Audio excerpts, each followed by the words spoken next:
No. Sideburns? No. Goatee? Maybe. Beard? Beard!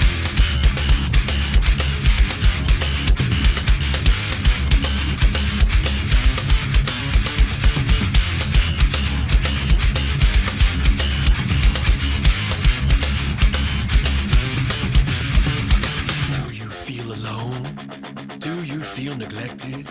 Not doing too well with the ladies? Well, I've got the solution for you! Low self-esteem? Grow a beard! Afraid to follow your dreams? Grow a beard! Are you lonely and sad? Grow a beard! You wanna look good and glad? Grow a beard! Are you working out? Grow a beard! Did your car break down? Grow a beard! Ice caps melting? Grow a beard! Are you stuck in the middle of nowhere and you need to make an important phone call but the battery's dead and you can't find an outlet to plug in your charger? Grow a beard! Grow the beard, feed the beard, brush the beard, manscape the beard, stroke the beard, love the beard, fear the beard, obey the beard, obey the beard, obey the beard, behold the beard, obey the beard, accept the beard, obey the beard, respect the beard, obey the beard.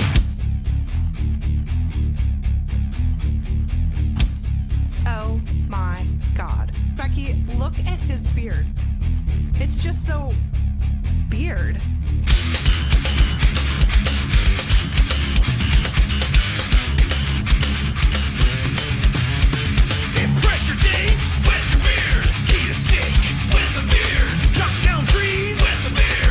Your enemies with the beard. Catch a fish with the beard. Roundhouse kick with the beard. Troll the nets with the beard. Chia pets, beard.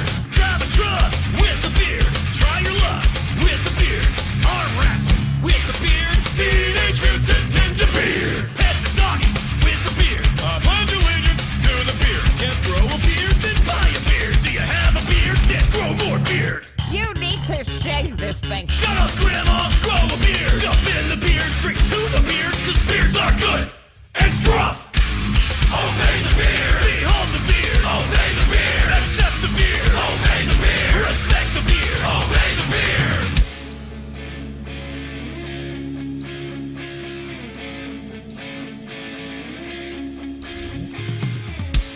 I was so empty and lost inside till I grew you. I put my faith in my facial hair to get me through. Well, I can defy the odds again and again with you on my chin. With every moment you grow closer and closer to my heart. I love you, Beard. If you love it so much, why don't you just marry it?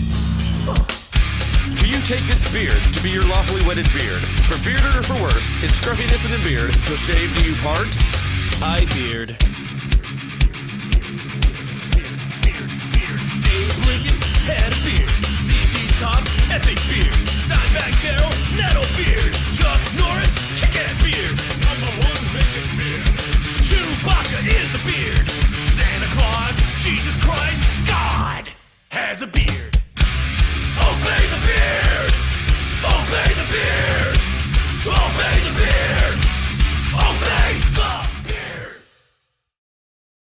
All right, it is Beard Talk Live, and I'm just trying to dial things in to see if we can't make sure that all parties are here. In the studio tonight, it is myself, the Lord Reverend Dr. Captain Kick-Ass Buckshot Esquire, if you will. I also, will. Peakless Mountaineer is also here. What's your name? Peakless Mountaineer. All right. And then, do we have this other guy? I am the nobody formerly known as Rich Paul. Nice. Good to have Nobody on the show. You sound pretty good tonight, Nobody. Is your headset all in place and everything? I think I've got my head on straight. Well, I don't know about Nice. that, but... I appreciate your helping me with that before the show. Yes, indeed. Indeed. I try to take care of the technical aspects, when I can. I'm not the greatest at it, but I think it suffices. Hey, yeah. I mean, given that we're trying to run on a rocky field that is constantly shifting gravity. Not which to is mention what the technology is like trying to keep up with. Not to mention the actually probably negative budget that we use to run this show. And that is to say that, well, we really haven't put any money into it.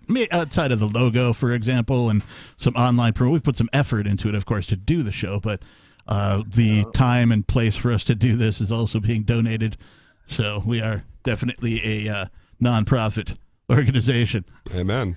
Not necessarily by design, but de facto, if not de jure, right, yeah. definitely. We're a de facto we are given that nonprofit. form by the invisible hand, is what it is.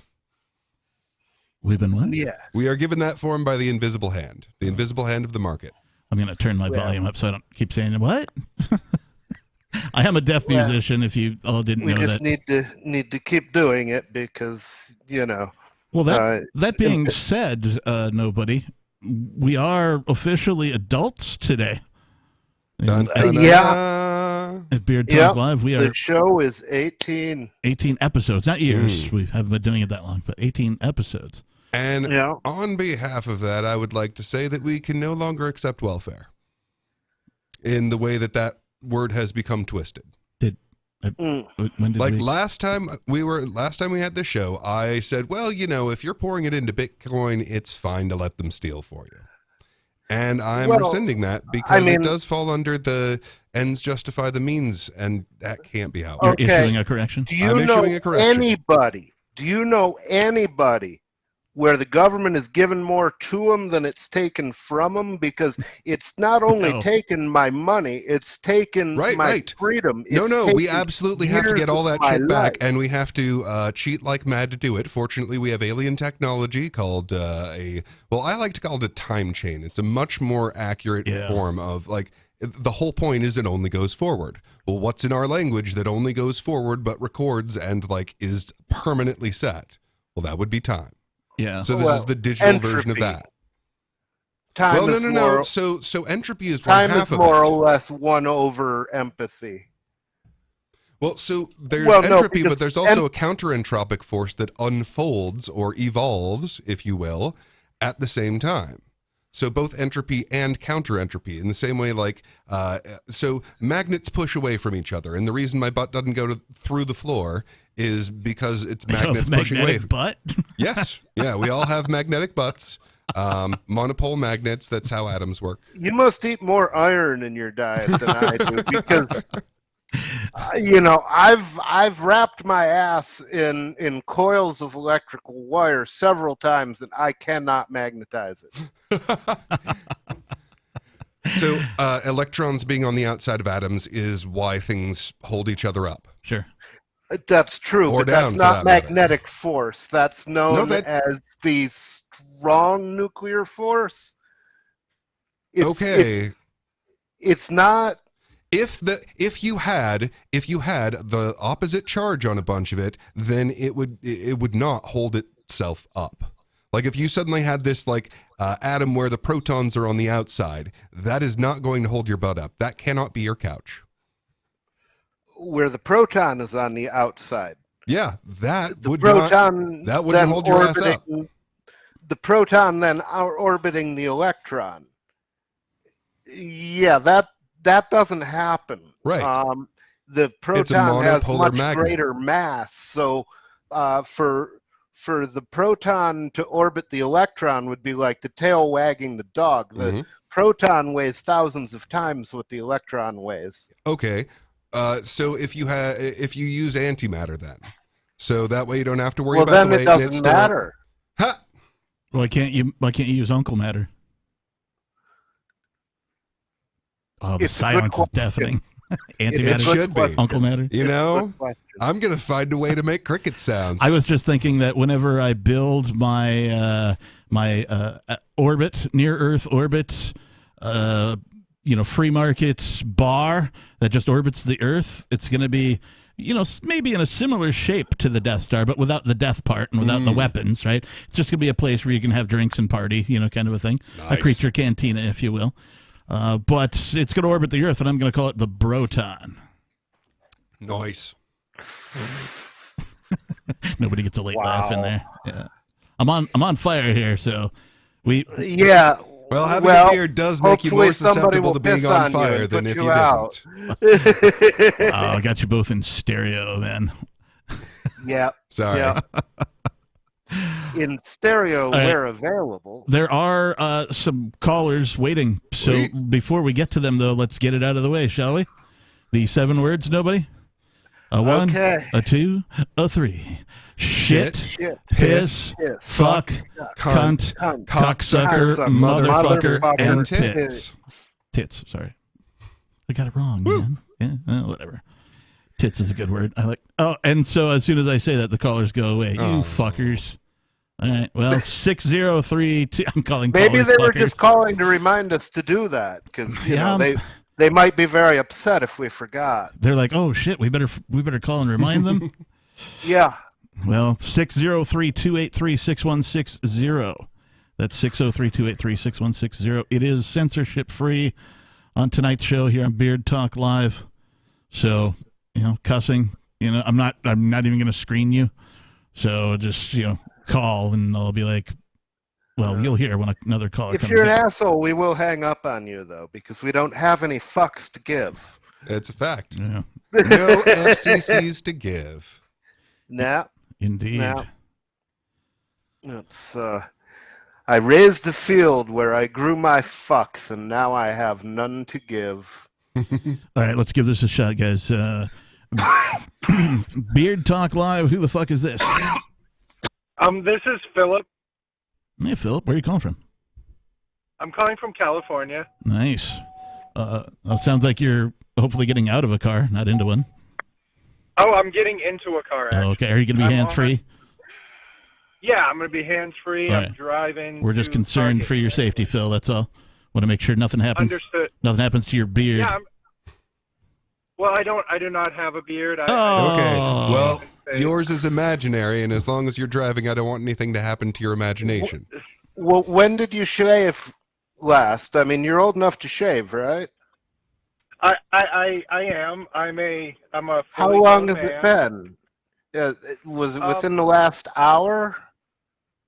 I shaved this morning. I shave pretty much every day. If I don't, so you have some level of beard going on. It may not be visible to the naked eye, but it's there. If I rub it, I can feel a little bit of stubble. So. You were holding out on me. You've got scruff. You got a bit of a 5 o'clock shadow. That feeling is the feeling of scruff. Yes, the feeling of scruff. It's minimal. I don't really look very good with a beard, so. Yeah. Well, how old are you? You sound like you might be 18. I'm older than that. I have an 11-year-old daughter. Okay. But well, I'm older than that too. Like so you don't have feel bad. an 11-year, or like you took it from somebody. She came from my genetics. All right. All right. Thank you for the clarification. So it's not one of those, I've got the body of a 17-year-old. I so, keep her in my basement. So I'm guessing you only stand terrified of the 18th year. Of the 18th year of what? Your daughter. Oh, no. I mean, I think she'll do very well. She's an artist, and she likes anime, and she likes Brown and Coney, which is my favorite. Well, I think there is a healthy amount of fear of the unknown of did I prepare them enough and can I deal with them not being this focal point in my life? And I do think that a little bit of fear, just awesome, not awful, is... I don't know. I'm pretty confident in her abilities to handle herself once she gets of age. So I'm hoping that, I mean, her and... her mom and I hopefully have done enough. Her mom and I are not together, so it's not the best situation, but makes it rough. That's what it's happened. Is she? Does she have but firearms you're still training? there in her life, and that makes a huge difference. That is a big difference. Yeah. Good point. Does she have firearms I know training? a lot of broken girls who didn't have fathers in their lives at all. So we'll break it. Good on you for being there. Her stepdad's a decent person, so I have nothing bad to say about him. Nice. So I was trying to ask a question. Does she have firearms training? I was in college. She has shot a gun before, but not with me. That's with her. Her stepdad's family are big into guns. So. As long as she's getting, some training, that's all, that really counts. Yeah, I think it's bizarre that that you can have daughters and not teach them any martial arts or any firearms training or anything. Or even like how to use like a mace, a pepper spray, something like that, Something. Yeah. A stiletto and I heel. To say that I used to like do transactions with nobody, and I want to say that I'm not the Fed. Oh, groovy. Amen. Yeah, I know who the Fed is, bro. I know who the Fed is, bro. He was my old he was my old ecstasy guy, actually. Oh, okay. Yeah, I've never Okay, I've never that sounded before. That was just a drug-related statement. There was no romance going on there. Oh, your ecstasy guy. It didn't sound the way I intended it to sound. No. Inflection means a lot in a sentence like that. If we ever cut a commercial for Beard Talk Live, we're going to get that first time that you said it there, nobody. We'll put that in the commercial for sure. I've never even drank a beer before, so. Not one? Wow. What did you transact with me for? It was just for I'm a degenerate sports gambler because I'm a washed up athlete. I just bought like some Bitcoin Cash, nothing big. Okay, yeah. I'm this sure is one I of those remember things you at PorkFest. And this is one of those things they can't get rid of either because they themselves are relying on the local laws in order to keep their money. So they can't. I've actually never been to. Oh, sorry. No, go ahead. Okay. Oh, I was just gonna say I haven't made it to PorkFest yet. I'd love to. Like I keep saying I'm going to, because I'm from New Hampshire originally. I just have never made it. Well, you're still welcome. Definitely. Thank you.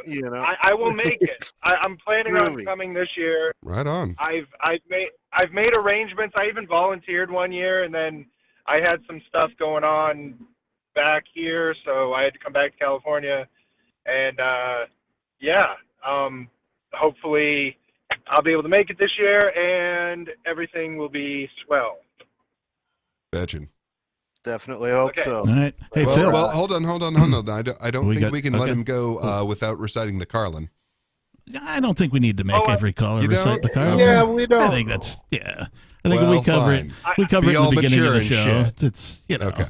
I don't like that being a stipulation. Okay, well then I am going to ask you to wiggle your fingers in front of your chin and pretend it's a beard. Okay, I can do that. Well, I did say I would call. Like, I don't really have anything exciting to contribute. I wish I did. Your call to the most bearded Liberty show online is appreciated. Are you kidding me, man? Like having you have a link to the future. I do. Talking about that is like, I didn't bring up anything important. Oh, right. He says he's got a thing now, so give him a chance. Phil? Oh, sorry. I do have one thing I want to bring. Okay. There's only one thing that will bring me back to New Hampshire. My old high school that I went to freshman and sophomore year has an opening for the football coach, and I will go back if they hire me. So I'd like them to hire me. That's pretty much the only thing that would bring me back. If you could teach sports here? Well, no, I mean, like, I played football in college. I coached football. So here. if you could run a team. Yeah, if I could coach at my old high school, that would be swell. They have an opening. Their coach was horrible.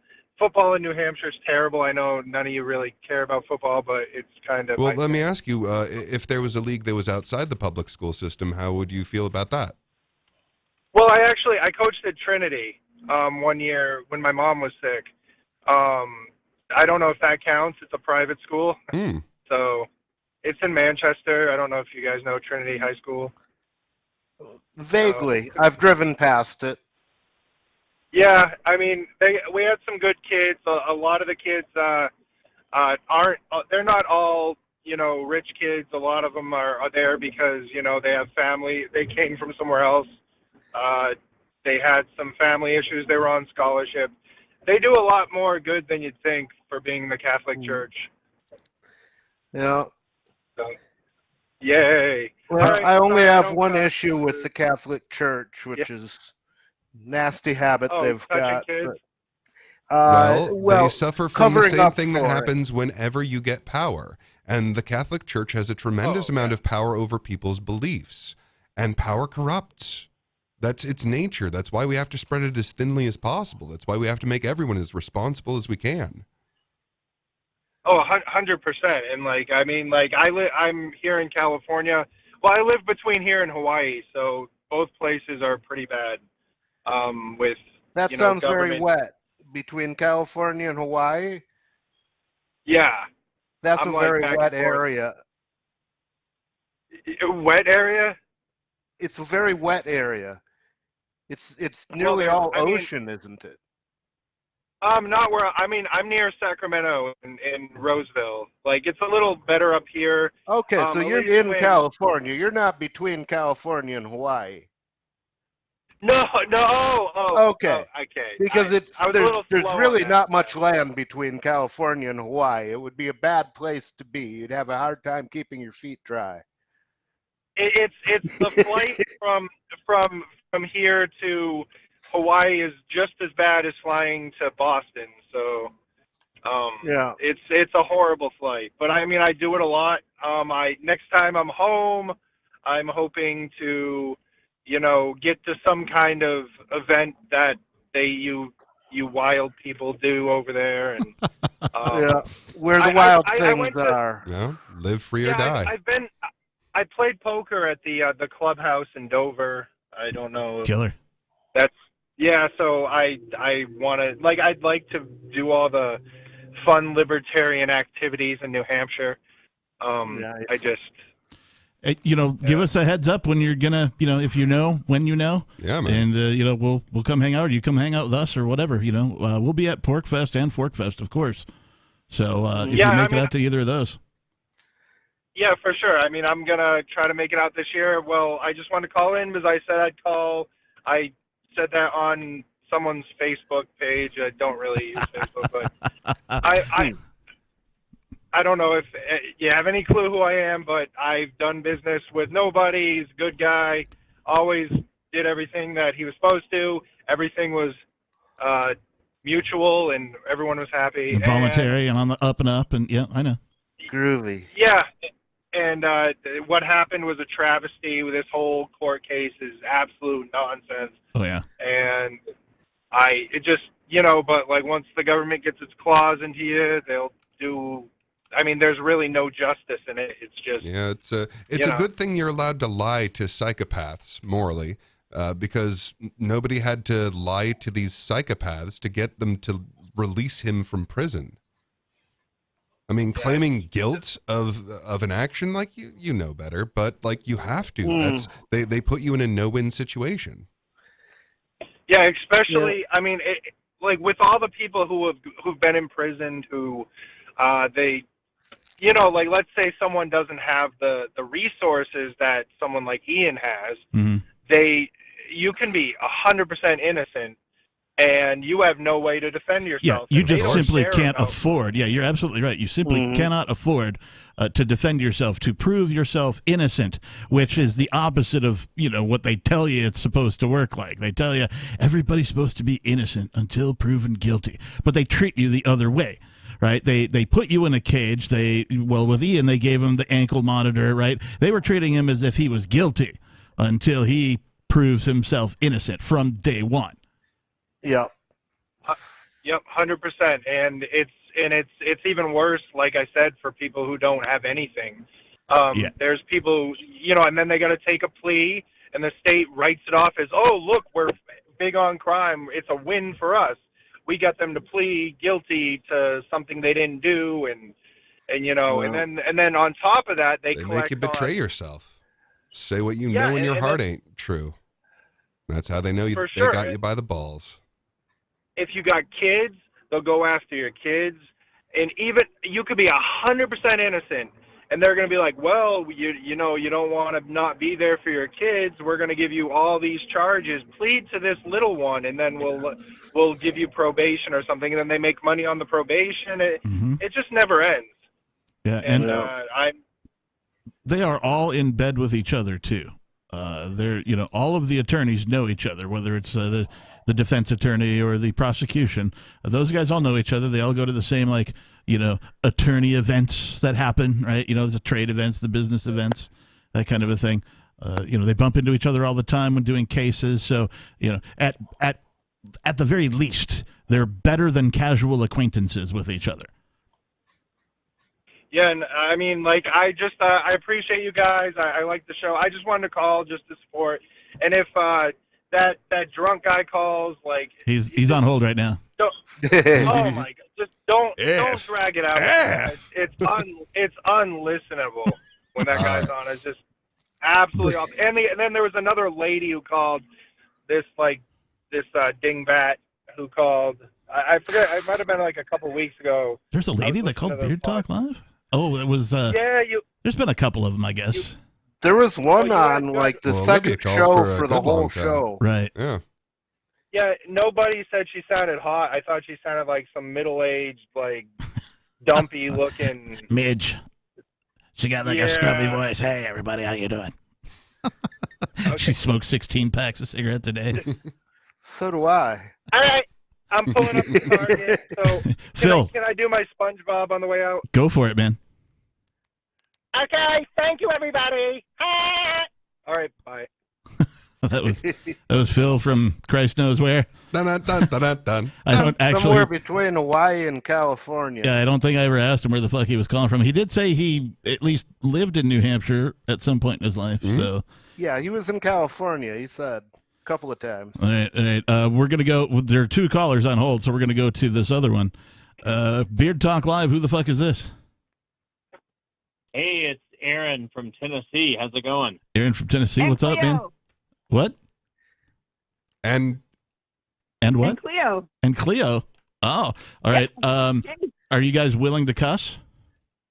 Sure. Absolutely. All right, because this is a censorship-free show. Motherfucker, shit. Nice. Yeah. All right. We've got some beardos on the line with us. So it seems. Yeah. What are you guys drinking? Well, I'm drinking water currently. The drink of choice, though, prior to the show, did a little shot of Jameson. Oh yeah, that's a good choice. Mm-hmm. Yeah, it's my go-to, really. Yep. Wish it wasn't so damned expensive, but it is worth it. I apparently the original, like the regular Jameson, or regular ass Jameson and stuff. Yeah, regular ass Jameson in the green ass bottle. I've tried the what is it? The one that's like aged in coffee barrels, and there's another one that's supposed to be like somehow aged in IPA barrels or something. Mm-hmm. I don't really know. Yeah. I've tried them and they're okay. They're just not better. Yeah. Then like regular ass Jameson. It is probably, for me, it's a bottom shelf whiskey. I really don't like drinking Jack Daniels. I don't like drinking Jim Beam. Yeah. They have some sort of an artificial additive to them that makes them taste precisely and exactly the same every bottle. And I can taste the roboticism, if you will. Whereas with Jameson, I know that they have a brewing or a distilling method that they've been using for hundreds of years, but it doesn't have that weird robotic flavor to it. It tastes like it's distilled with love to me. So no, I feel you. As someone from Tennessee, I get shit for not liking Jack Daniels, but I'm in the same boat as you. Yeah, you're kind of not allowed to there.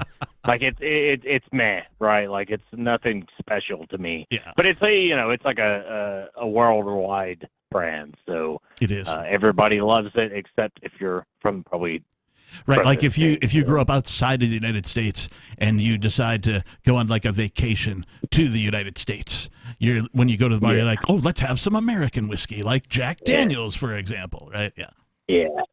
Yeah. I mean, I can tell the difference between, decent wine and great wine, but it just isn't the same as the difference between like good whiskey and anything that isn't good whiskey. I'm apparently very picky. I will give a shout out to Pendleton. That's a Canadian whiskey that's apparently made in Oregon. I don't know how that works, but perhaps the distillery is in Canada and the company is based in Oregon. I don't know how that works, but Pendleton makes a very good Canadian whiskey. It makes for great Manhattans. If you like to drink, the mixers. I'm very picky about my mixers, too. I really don't like a lot of things in my mixed drinks. I like it simple. For example, my favorite breakfast drink, bar none, is Captain Morgan and orange juice. It tastes like orange sherbet, right? Have you ever I like had, a Bloody Mary for breakfast. Hail Mary, full of vodka, blessed are thou amongst cocktails. So that one depends on the hangover severity. So if I need a quick dose, mimosa is like the perfect first drink. Yeah. And then if I need to replenish my potassium, which I absolutely will, then that's where the Bloody Mary comes in. Yeah. Because those are the three things. It's weed. dehydration and potassium and alcohol withdrawal are the three biggest parts of a hangover. What did you say you have? I've got Truly and weed. Yeah. That's for dinner. Nice. What flavor of Truly? I don't. What is this? It's the holiday. The holiday ones. Ooh, I haven't had that. Does it taste like fucking cookies or some shit?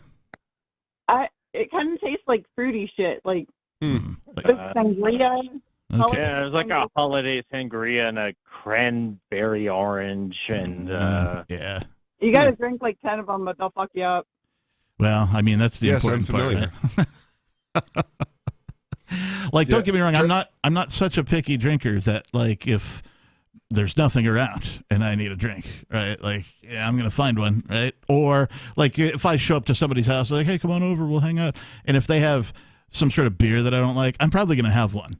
Like I'm not that much of a drink snob that I'm gonna like be a dick about a social situation, right? I'm just stating my preferences as far as like, if I had my druthers, these are the things I would drink. I would never. I really don't like IPA beers at all. To me, beer shouldn't taste sour like that. It shouldn't have the same face reaction I get from biting into half a grapefruit. And sometimes these IPAs, these double IPAs, they taste like grapefruit. And I'm like, that is not beer to me. I like my beer malty. A brown ale, some of the malty red ales. I love a Scotch good ale. hoppy beer. I like a Scotch. See, I don't like the hoppy beers. IPAs are just over hopped. That's how you get there. Have you ever had Arrogant Bastard? I have. Yeah, I like Arrogant Bastard. It's all right. It's all right. Yeah. I love that one. And I love the Double Bastard. Scotch ale, the Double Bastard. Yeah, Scotch ales are good. Trying to think of what else. I do love the dark beers, like the porters and stuff, and stouts, but not as much. Like I just don't like my beer quite that thick. Right, the porters are thick, the stouts are thick. What's that? She was saying you have to chew it. She's like on the other end of the room. I don't know why. Yeah, it's like I joke about Guinness being the beer that eats like a meal. No, it does. The thing about Guinness, though, for Guinness, I never feel it until I stand up. Well, Guinness has the lowest alcohol content of all of the major brands of beers, like literally. So yeah. Anyway, did you have a topic you want to talk about? So I do have a question for you guys. I'm curious to know, and I'm sorry, this is my first time calling, so whatever. Now you have curiosity. It's only like the most important part of learning. I don't listen all the time. I'm curious if you guys have a favorite movie. Ooh, one favorite movie? Probably like if you were Vendetta. Maybe that one. Yeah.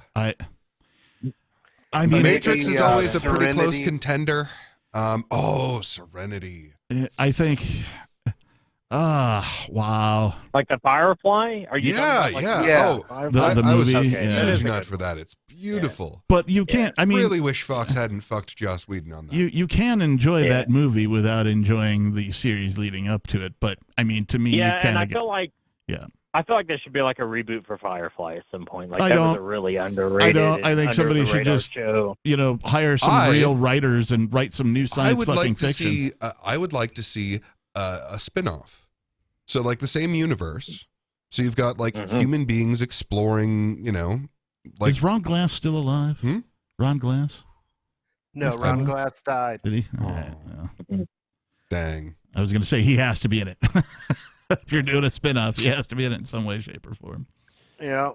But no, I absolutely love what the favorite aesthetic sex of toy is. sci-fi and Wild West at the same time.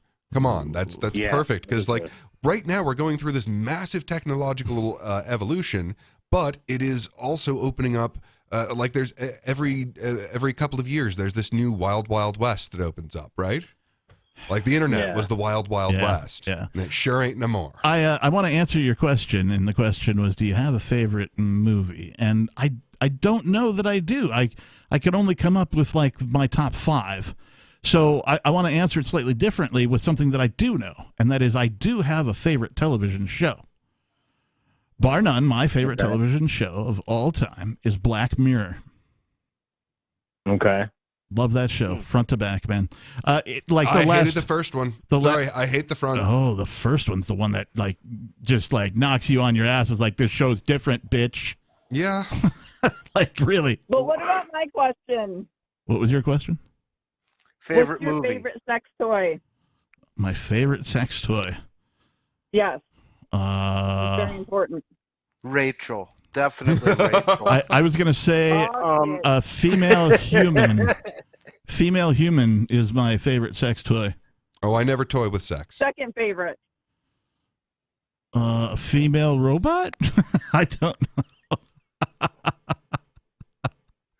No pocket pussy. Well, nothing? a good vibrator will save you. No, I don't Sweat. I don't own a pocket pussy. I walked into like a friend of mine's apartment one day when like we were gonna like head out and see some bands or whatever, and it's fucking pocket pussies just sitting on the counter, right? Just out. I'm like, dude, fucking come on, man. Like, you got a guest over here. Have some fucking class, man, That was a pivotal scene in an Archer episode. Huh? Well, so there was a cyborg left her in the sink after she washed it. And it was, detachable penis. Nobody? Yours? You said Black Mirror was your number one. What's your other 4? Television shows? Oh. Yeah. Other You said 4. top 5, Holy so- shit. All right. Black Mirror isn't a pocket pussy, Aaron. Thank you for informing me. It is a The mind truly fuck, has though. spoken. Black Mirror is a mind fuck, though. Yeah, that's true. I love the Whedon verses. So that would be Firefly. That would be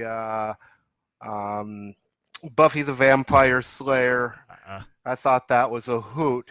It Have grows you on no you. shame? Oh, please. Like, shame is something to be proud of. I find that the Buffyverse grows on you. Like mold. What are the other 2? Nobody? Let's see. Well, the other 2 that I mentioned were probably Serenity and The Dollhouse. Oh my God, Dollhouse was amazing. Yeah, that was a freaky world. And definitely a mind fuck. Yes. Yeah, have you ever seen What's really Dollhouse? gonna Captain? bake your noodle Yeah, so Yeah, I don't. is would you have knocked it over if I hadn't said anything?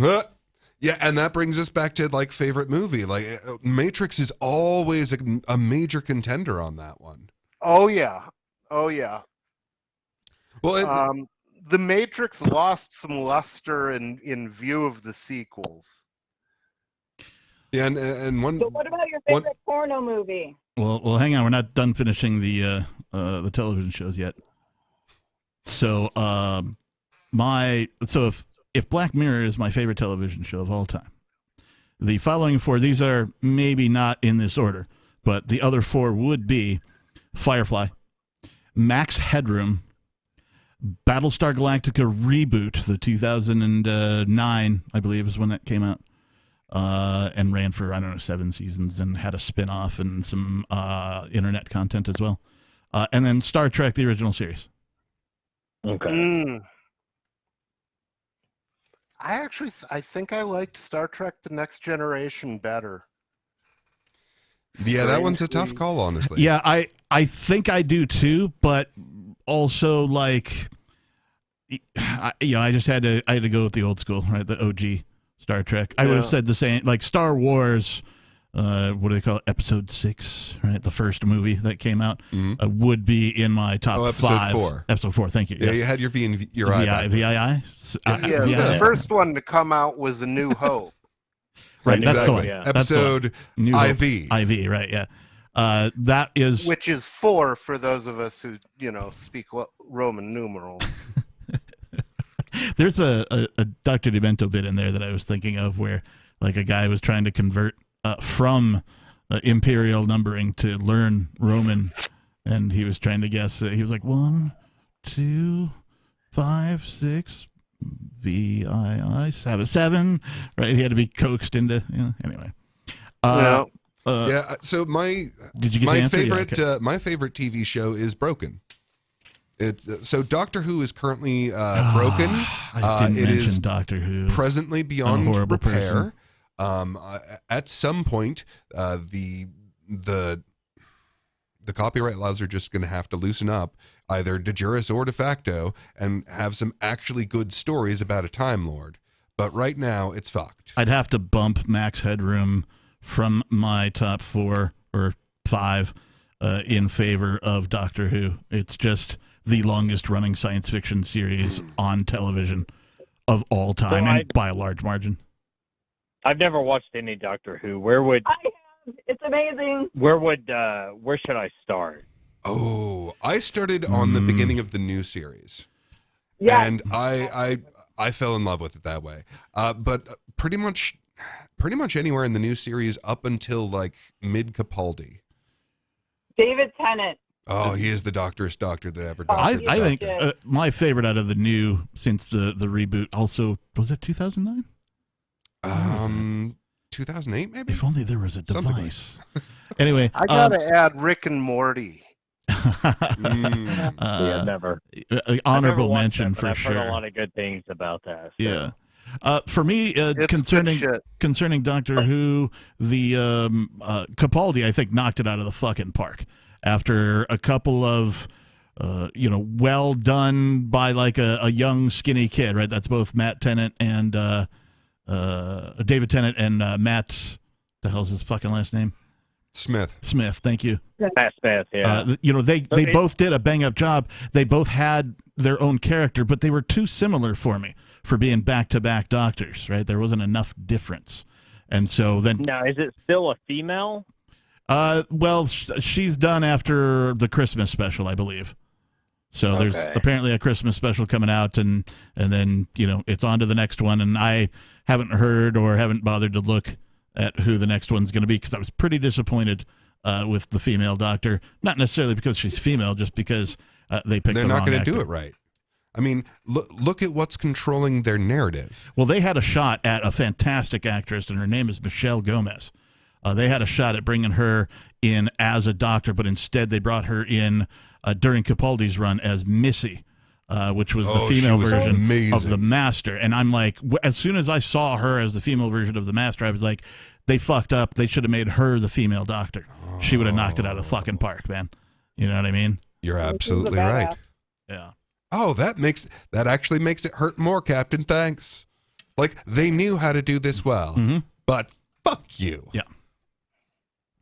All right, yeah, no, I swore that one off after the Sandman episode. So they have an entire fucking episode where here's your spoiler alert. Here's your spoiler alert. At the end, you find out that the entire universe is being destroyed, and it's your fault because you watched this episode. All right, so don't watch the Sandman episode. Let's put our retarduses away for a little while. And what was your question? I want to know your favorite porno movies. I'm gonna say Debbie Does Dallas. Old school. I'm old, so there wasn't a lot of choice in the matter. It was quite simply the most popular porno movie of its time, and so it's no coincidence that I saw it Porno was this like underground thing. It wasn't available on this glowing box in front of you at every moment of every day. You had to like seek it out, or it had to be available in some other way. So why'd she only do Dallas, man? Like, there's plenty other. I mean, Dallas is pretty big, right? You gotta. It's big, but I mean, you got fucking Detroit. You got like, I don't know, Baltimore. You got like, I don't know, Atlanta. You can do all these things. Perhaps they were gearing for a series, and she was going to move from city to city every film or something. And then it'd be Debbie Does Whatever. But I don't know. I'm not that big of a fan of it. 2005 Doctor Who, by the way. Oh, 2005. Thank you. Hey, we're going to go take another call, guys. Thank you so much for calling into Beard Talk Live, and please call again. We've enjoyed having you. Have your people call our people. We'll do lunch. Yes, indeed. It was going to happen sooner or later. It's Major Payne, I believe. Who the fuck is this? Hello. It's the British Major Payne? Well, I've got me. You say hello and I say goodbye. I've swept my chimney a time or two. I mean, it's bad enough when you're drunk and calling, but if you're drunk and trying to do an accent, I mean, I don't know that anyone's going to understand you. It's true. Dude, I'm only maybe half drunk, and I'm always accruant and occurrent to the thoughts of my process. I wanted to call in and congratulate Ian, but he dumped me. Dude, we'll pass the message on. I don't know if I pissed in his cornflakes one too many times or not, but I love him and I think the world of him, and I thank God for him. Quite frankly, he provides a soapbox. Yeah. And the what the hell would you call it? The county square. Yeah. To stand upon, and the bullhorn for all of us dumbasses that will not ever be heard to be apprised upon. Well, that and also bring, the perspective of freedom and peace and prosperity to many more ears than we ever got a chance to have. There is no place on this earth that I know other than this show to get a megaphone. Yeah, well, I mean, I got mine at Radio Shack. You know what I'm talking about, don't? Yeah. I still make mine by cupping my hands around my mouth and then standing a ways back before yelling. Hey, you know what? Back in the day, there was what they called a moose horn. You take about a 12-inch piece of birch bark and you turn it into a horn. Mm. There you go. I think I've had farts that sound like that. Did we ever tell you what it was to be cold enough to freeze the balls off a brass monkey? Well, you have to talk to the Wicked Witch of the West about that. Well, then it'd be colder than the Wicked Witch of the West's left tit. Hang on, let nobody tell. Would you like to talk about reindeers? Hey, hang on. Hey, Major, let nobody tell us about the brass monkey. Well, you see, back in the day, they rode around in wooden sailing ships with iron cannonballs, and they couldn't stack the cannonballs on the deck or they'd fall right through the wood. So they set these brass plates into the wooden decks, and these plates were called a brass monkey, and so they would spread the load, and then you would stack your cannonballs on top of your brass monkey. Well, the thing is, these things were made out of brass. Okay, now brass contracts faster than iron, which is what the cannonballs were made out of. Mm-hmm. So on a really cold night, the brass plate in the deck would contract faster than the iron cannonballs, and that would destabilize the cannonballs, and they'd all roll off the brass monkey. And at that point, it was cold enough to freeze the balls off a brass monkey. Hey, I'm wondering if cannonballs, when I see them in the movies, especially like if I'm thinking in my mind about them being stacked on like the deck of a ship, right? I remember seeing them usually in like a pyramid fashion. Now, Yes. I don't feel like that would be the best way strategically to store your cannonballs, but I don't know. Is there a reason? Well, I think that's the only way you can stack them. You can't have a square stack of cannonballs. Well, right, but I mean, you just have a rack for them, right? Like, go to the bowling alley and see the rack full of bowling balls, right? And you're like, oh, okay, that makes sense. The stacking of balls was the central point of Cat's Cradle. There was a scientist who had seen cannonballs stacked in a particular way, and it allowed him to make a crystal that allowed water to form ice particles at a high temperature. Huh. So, like, everything that touched this froze. You know, because he was trying to design it for the military, so they wouldn't have to, like, bog through the muck, like right? And, like, of course, so now you've got this thing that can literally end the world. Because, like, all the oceans freeze. Nobody, you dated a girl who would freeze every time you touched her? Yes, it's true. I know that girl. Not the same one, but, like, I had a girlfriend like that. Every time she spread her legs, the refrigerator light went on. It was a sad thing. But I don't know. There's many things I don't know. And I've gotten very, very old. I don't even know the answers. I don't even know all the questions. I have a question for you, Major Payne. Yes, sir. It's actually 2 questions, but I'll start with one. Do you know when to fold them? When to fold them. That's when you And ain't when to hold them. Well, and that's my subsequent When to question. walk But away and when to run. First, I want to know if he knows when to fold them. Yeah, no, when first you got to know when when to hold them. Then you know when to fold them. So if you, Then you know when to walk away, and then you know how to when to run. I didn't realize it was a progression in that way. I thought you could learn any one of those at any time. Well, it doesn't matter which order you learn them in, but you need to know them. And all of them at the same time, because you know that you don't want to just keep repeating one strategy over and over again. Well, the whole thing that happened with scam, bankster, fraud is they didn't know when to walk away. Yeah. Or fold. Or when to run. Yeah. One must play the hand one is dealt. And to hold them and to fold them is a conundrum. Now, do you think you got enough balls to bluff your way through this bull? Yeah. Apparently, we have cannonballs. Yeah. Well, we have brass and monkey balls and at the same time. Brass balls, iron balls, cannonballs. We've got all the balls. I have swung my balls long and hard, and I'm still surviving and standing. We're getting into and ball jokes. I have generational curses, we might speak. The show is taking an awful turn. The one thing balls, I said have the been queen. If I holding- had a balls. king. Now what are we doing? Captain, Nuts the one at thing I've been holding for you for about 2 weeks. Is it gas? Reindeer. Well, I'll tell you what. Prepare yourself for a segue whiplash, because I'm going to answer her question of what my favorite porno is. Oh, okay. Stand by. So, Lady Macbeth. That's your favorite porno? Yeah, absolutely. It was hilarious. We watched it as a group. There was chicken. It was fantastic. And she is a bitch. Like I'm a fan of these names, right? That and I can't think of one off the top of my head, but where you take like a movie that exists and you change like 1 or 2 words and make it porno-ish, right? I think you should put a W on that bitch. She was a witch. That's a fact. All right. Well, Major, thanks for the call. Have a great night. Indeed. So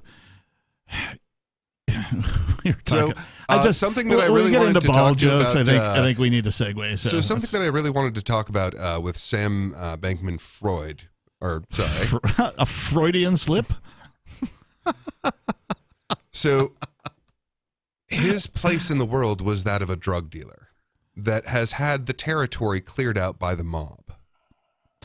That's an interesting analogy, and I'm trying to process that now. Can you say it again? So, like, if you're dealing pot on the corner and the mob comes in and says, you can't be dealing that here, and then they instill their guy dealing whatever on that corner, that is exactly what his place in the world was. The state had cleared out as much competition as they possibly could, largely by refusing to tell you what the rules are. Well, it is. I'm looking at the exchanges at this point, right? Mm-hmm. Now, I get they're trying to do business, and I get that they're trying to, at least they seem to be trying to do it in a, I don't want to use the word legitimate, in a an obedient fashion, right? According to the laws of whatever country and they've discovered that because cryptocurrency is virtual, they can base their companies in where the fuck ever they want to. So wherever the fuck it's the most convenient or least statist or whatever, they're free to move to, and some of them are doing that. We've seen some of these crypto companies turn into DAOs, decentralized autonomous organizations that run by themselves and aren't owned by any individual or entity. You can't bust down the headquarters of a DAO and arrest everybody. You can't take all of their computers because they don't none of this shit exists. It is a virtual organization that keeps itself alive just based on its decentralized nature. It has rules that it's programmed to. It's basically a software-based organization that's not owned by anything. It just exists out in the wild. Right. And it's weird to me to think that the internet is the wild, because I remember that's how I felt about it when it first came on. It's like, oh, it's the wild, wild west, and anybody can have a website, and Lord only knows what can be done with it, right? And everybody was, innovating, right? And it was this great time in human history where like a whole bunch of, and like now we're in it again, just in a different way. Well, and so there's two things that I saw happening. So one, I saw immediately that like, oh shit. The news's whole job is, well, you can't afford to go look at these places, so we'll send someone and they'll give you the videotape of what's going on over there. Yep. And all of a sudden, oh no, I can't afford to just talk to someone who's already over there for free, however many of them I feel like, to get a perspective of what the hell is going on over there. Yeah, to give another, we'll say, telephone analogy to what cryptocurrency is like, it's kind of like seeing long distance, charging people for calling long distance. It's kind of like seeing that disappear. Mm-hmm. Charging people for long distance went away. Yeah. Without any, like, nobody tried to make it go away. There was no fanfare. There was, it just sort of melted into the ether. Mm-hmm. And that's how I would like to see the Federal Reserve and all these central banks. I'd like to see them just fucking melt away into the ether, because much like long distance charges, y'all are going the fuck away. It's just going to happen. The statists are probably going to kill some people over this thing, right? And then, there's going to be incidences, even globally, that are this type of a thing, sadly, because that's all states do. That's all they know is violence. So I would rather see it happen. That's all he does. I would rather see it done peacefully, kind of like we saw the disappearance of long-distance charges go away. Yeah, exactly. It's a silent move of the invisible hand. Yeah. Competition exists, and because of that, you have to start offering more and charging less. And the reason and then we innovate how to compete. The reason I make that analogy is because there was one phone company, right? And you just had to pay whatever they decided to charge you for long distance. And then when they said, hey, we're going to break this up and there needs to be competition, which, when's the last time any other time government has done anything like that, right? I remember the breakup of Ma Bell being an historic event. And, and I don't know that anything like it has happened since then. But let's just take a look at that, right? You just had to pay whatever. Right? They charged you for long distance, and that was it. That was the price. They broke up, and then we saw these long distance wars because these independent long distance companies were able to pop up and form and figure out how to do it better and faster and more efficiently, and off hours, and they had all these weird deals that you could get in on. And so we're seeing that right now with cryptocurrency, right? We're seeing innovation. We're seeing the multiple different types of coins. We're seeing all the different blockchain ecosystems is what they're being called now. Like these are, sort of Ethereum type ecosystems where it's something similar to Ethereum, but it's a whole different thing, it's a whole different, system. But it's Ethereum-like. It's kind of based off of the Ethereum thing, right? And so we're seeing innovation, all this innovation go on. And so I love the cross-pollination of innovation that this technology automatically creates. So as long as a time chain is being mined, you will have this unbelievably low cost to mine however many other time chains you want. And if you get skittish, you can always just timestamp it that, okay, at this point, we can back up to this point. and then it goes right back into the full-time chain, and then you can keep, and at some point, like whatever it is that your people is producing becomes valuable to people. Yeah. Nobody, what do you think is coming in the near future? Do you pay attention to crypto news and other cryptocurrencies?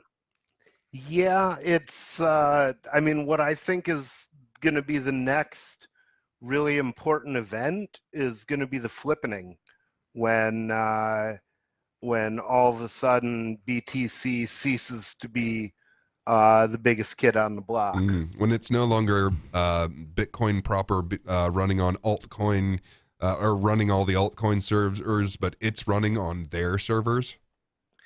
Or are you just talking about like becoming the big dog on the block, like surpassing BTC? I'm just talking about surpassing it, because BTC has no reason for being. It can't hold a candle to Bitcoin Cash in terms of numbers of transactions processed, but it's the coin that the Federal Reserve is pumping.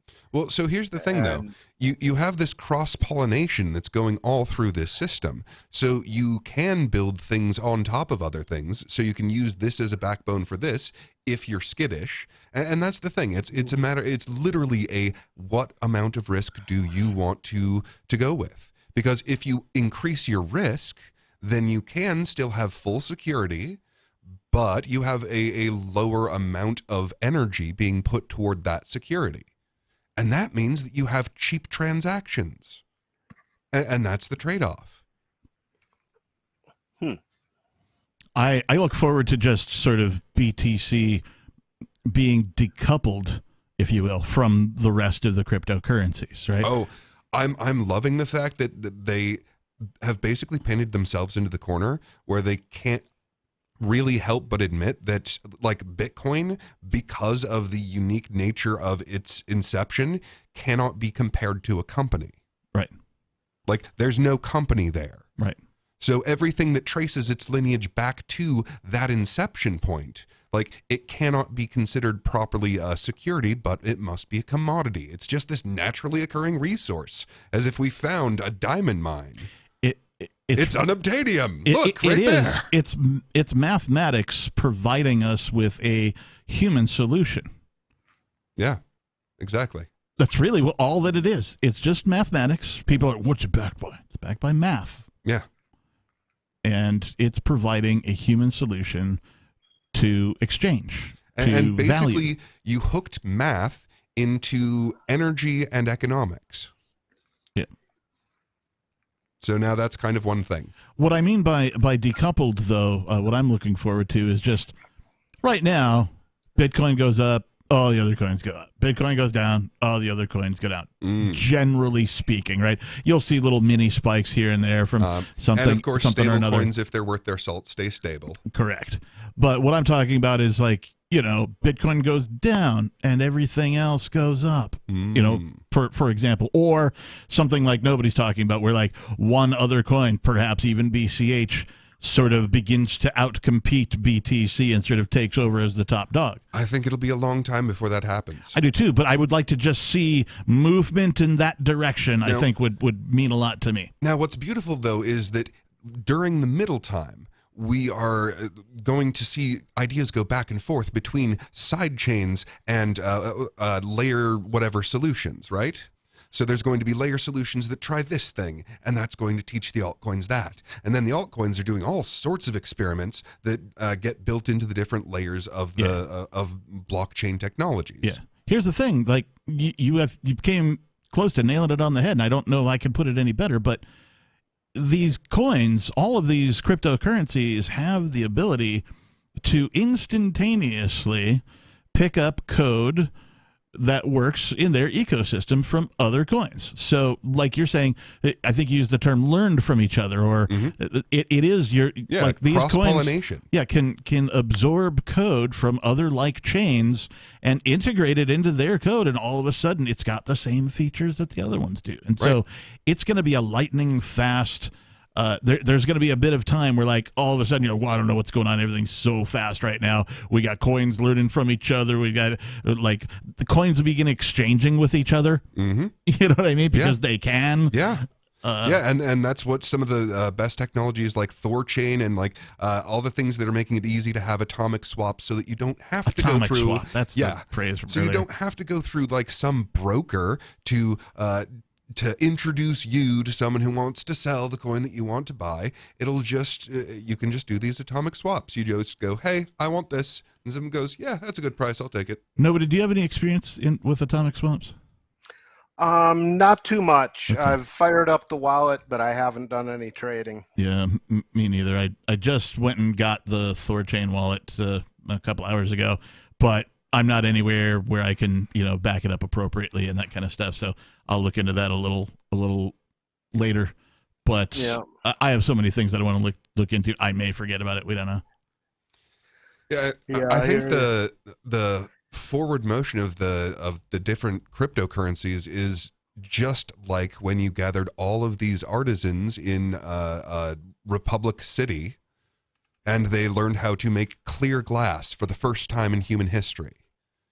And everything that we do is kind of built on top of that. It's like each of the artisans is like the possible ways of the different Bitcoins, the different blockchains.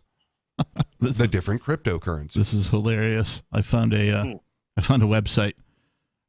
I just atomic swap define, right? And I found this website. It's CaptainAltcoin.com. Nice. And the icon for the dude has a beard. Pretty burly looking one at that. Kick ass. I was just looking to see if it could give us a simple definition. And it doesn't look like it looks like it. So atomic means like one. So, for example, one of the problems with being a libertarian is that we, by our usual personality types, tend to atomize. Like we tend to each go off and do our one thing. So atom, the like atomic, when you break it down to its singular. Atomic in computer science, though, is something slightly different. An atomic transaction is one that happens in a single step. So you'll have problems if you have a multi-threaded computer program where a value will be split across two different bytes. I think this says it pretty good. Definition of atomic swap, also known as atomic cross-chain swaps. The technology essentially allows two people holding tokens on two different blockchains to trade directly and instantly without the risk of one party running off with the other's money before the trade is complete. In computer programming, atomic denotes a unitary action or object that is indivisible, unchangeable, whole, and indestructible. So atomic swap means that the trade either completes in full or is canceled and doesn't happen, and both users get their coins back. So long as the chains can support the same cryptographic hash function, it is possible to make transactions across blockchains without trust in third-party custodians such as exchanges. Mm-hmm. Which, for those of us who've read or heard the white paper, was the whole fucking point. Because 2008 happened, everything got destroyed, and Satoshi went, no, I need to design something for this. The whole point is to have a cash system. Right. That is trustless. Peer-to-peer, individual to individual. And it could be, like, a peer doesn't necessarily have to be a human being. Right? A peer could be a computer. It could be an object. It could be like a refrigerator. It could be a DAO. Right, a decentralized autonomous organization. It could be a virtual organization. I've mentioned this before, at least on Free Talk Live. I don't know if I've mentioned it on Beard Talk Live, but I think it was Andreas Antonopoulos who put this idea into my head. But it was, imagine a guy who owns, several Ubers, right? He starts with one, starts making some money, right? And he buys one that's driverless, right? Buys another one, puts that to work doing Uber. Right. Then he buys a third one because he's making money doing it. And then he sets up his own smart contract to say, hey, he's got everything pre-programmed. His cars will drive themselves to go get oil changes and maintenance, and if it breaks down, it drives itself to a garage. And he's already got an account at the garage, and they just automatically charge this guy's bank account or credit card or whatever, or he's on some sort of auto pay with them. And so the cars just go out and they give rides and they make money, and it sort of maintains itself. He doesn't really have to do much except look at it every now and again and go, oh, wow, that's neat. This guy is a loner, and he dies. But his company keeps moving because he's got his rent and his all of his utilities set to auto pay, right? The company was originally his, right? And so any of the profits, or he cuts himself a salary out of the business somehow, right? That gets dumped into his bank account, right? Nobody notices that this guy is dead for quite some time because his rent gets paid, right? All his bills get paid, and his business just keeps working. Well, all of a sudden, you have the first decentralized, autonomous transportation company because a guy died, but it's programmed to keep itself alive and continue doing all the things. Now, I guess somebody could technically come in and be like, I'm the nearest relative, this is my company now, or the company could reform itself with a majority vote and eliminate the human from the equation. And now it's just a decentralized, autonomous transportation company that, yes, you could still interact with on a peer-to-peer basis. Yeah. So one of the currencies I have the most hope for is Monero. I mean, that was the one that they did the so-called ritual on, right? Nobody, do you know that one? I don't. I mean, I know about Monero. I don't know anything about a ritual. Oh, so the way that they programmed it, if any one of them was honest, then it works. And I don't know who most of them are, but I know one of them was not Assange, the other one, Snowden. So one of them was Edward Snowden. And I know that one of the others is known, but I don't know who the others are. And it's like, okay, if any one of them was honest, then it works. Okay. Yeah, I don't know enough about it. I know that I read up enough on Monero to know that its security features are good, right? It does what it says it will do. It's not 100%. Nothing is, at least nothing yet. But I would certainly love to see all cryptocurrencies adopt security first. Right. Privacy first. Well, and as much as it galls me, that shit's going to take some time. Yeah. First, people have to be convinced it's money first. And one of the things that really changes that is the further we get from Satoshi's last speaking, the more likely he's not coming back for his Bitcoins. Yeah, but I don't think that matters. I think I like the way things have gone, that he released it to humanity, right? That was a humanitarian move, in my opinion, and I'm glad that it happened that way, and I hope his real identity stays forever buried, until after he's dead, maybe, right? If he's still alive, maybe there's something in his will that proves that he's who he says he is and he dies. So, I just don't want to see him persecuted by the man. You know what I mean? I don't think it's possible. Oh, I do. I think it's if somebody came out and had hard evidence that they were Satoshi Nakamoto, that motherfucker's getting raided tomorrow. What was his name? Wright tried, and he didn't have the evidence. Yeah. Everybody knew he was full of shit. Well, that's what I mean. Hard, provable evidence. Not everybody. If someone actually spent the first ones, well, so that's the thing. It was probably done by a mortal man. And we don't have such great lifespans, Yeah. So at a certain point, you just have to go with, okay, what do they use for insurance? The tables. Anyway, actuarial table. Eventually, you have to say, okay, the actuary table says the probability is this guy's long dead. Well, I mean, and until then, you have to sort of trust him to just not be a dick, if he is alive. What was that? Nobody. I mean, this was less than 20 years ago, so we've got a long time before he gets to the end of his actuarial probabilities. I agree. Yeah, because he could have been, 20 when it was invented, right? Yep. So. And if he ever does come back, okay, well, by then the technology has grown so fast that we can very easily just replace your one miracle was, okay, it was founded by someone who didn't steal any of it. You guys have both played video games at some point in your life, right? Yeah. Yeah. Okay. Peakless, you've played a video game before? Have you ever played like online against like some like 10 or 12-year-old kid who's far superior to you in said game? Mm-hmm. Yeah. So what if that's Satoshi Nakamoto?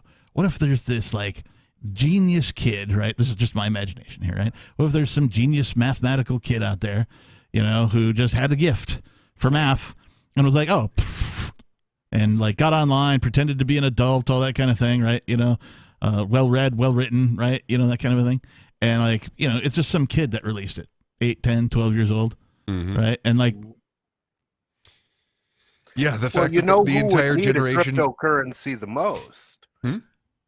You know who would need a cryptocurrency the most? The young. An AI. Well, that's true. Because, you know, an AI can't open a bank account, no ID. I imagine an AI would be an awesome hacker and could easily get into their trusted system. I'm with you on what you're saying, but also I think that if we're talking about humans, anarchists, I think would need Bitcoin the most. And I just say that philosophically speaking, right? If you want to take government and banks out of the equation, I think the anarchists are the ones who most looking for that. Yeah, well, certainly it did exist in a lot of anarchist science fiction before it existed in reality. It was, you know, they, although they were mostly gold-backed. You know, like Alongside Night had a gold-backed one. Alongside Night? Alongside Night. That's a science fiction. Yeah, I was science fiction book and movie. The movie starred the guy who was in Hercules. Oh, Kevin Sorbo. Nice. Yeah. Disappointed. I remember the meme of him doing Disappointed more than I remember him actually being. I watched Hercules when it was on television, but like I only watched it because there was nothing better on, right? Not because I really enjoyed the show. It wasn't that good. The thing I really enjoyed him in was Andromeda. Oh, that was amazing. Yeah, was that a Joss Whedon one too? No. Okay. No, that was Gene Roddenberry. Oh, right. Yeah, some of his best work. I mean, he did amazing work outside of Star Trek, that's for sure. Like, what was the one with the Skrills? That was fun. With the so there was the Skrills. So there was this one. It was all about contact with this alien race that was telepathic and had this like hyper communist V psychic things. No, it wasn't V. Earth Final Conflict. Earth Final Conflict, right? Yeah. That was Roddenberry, right? Let's find out, shall we? I don't know.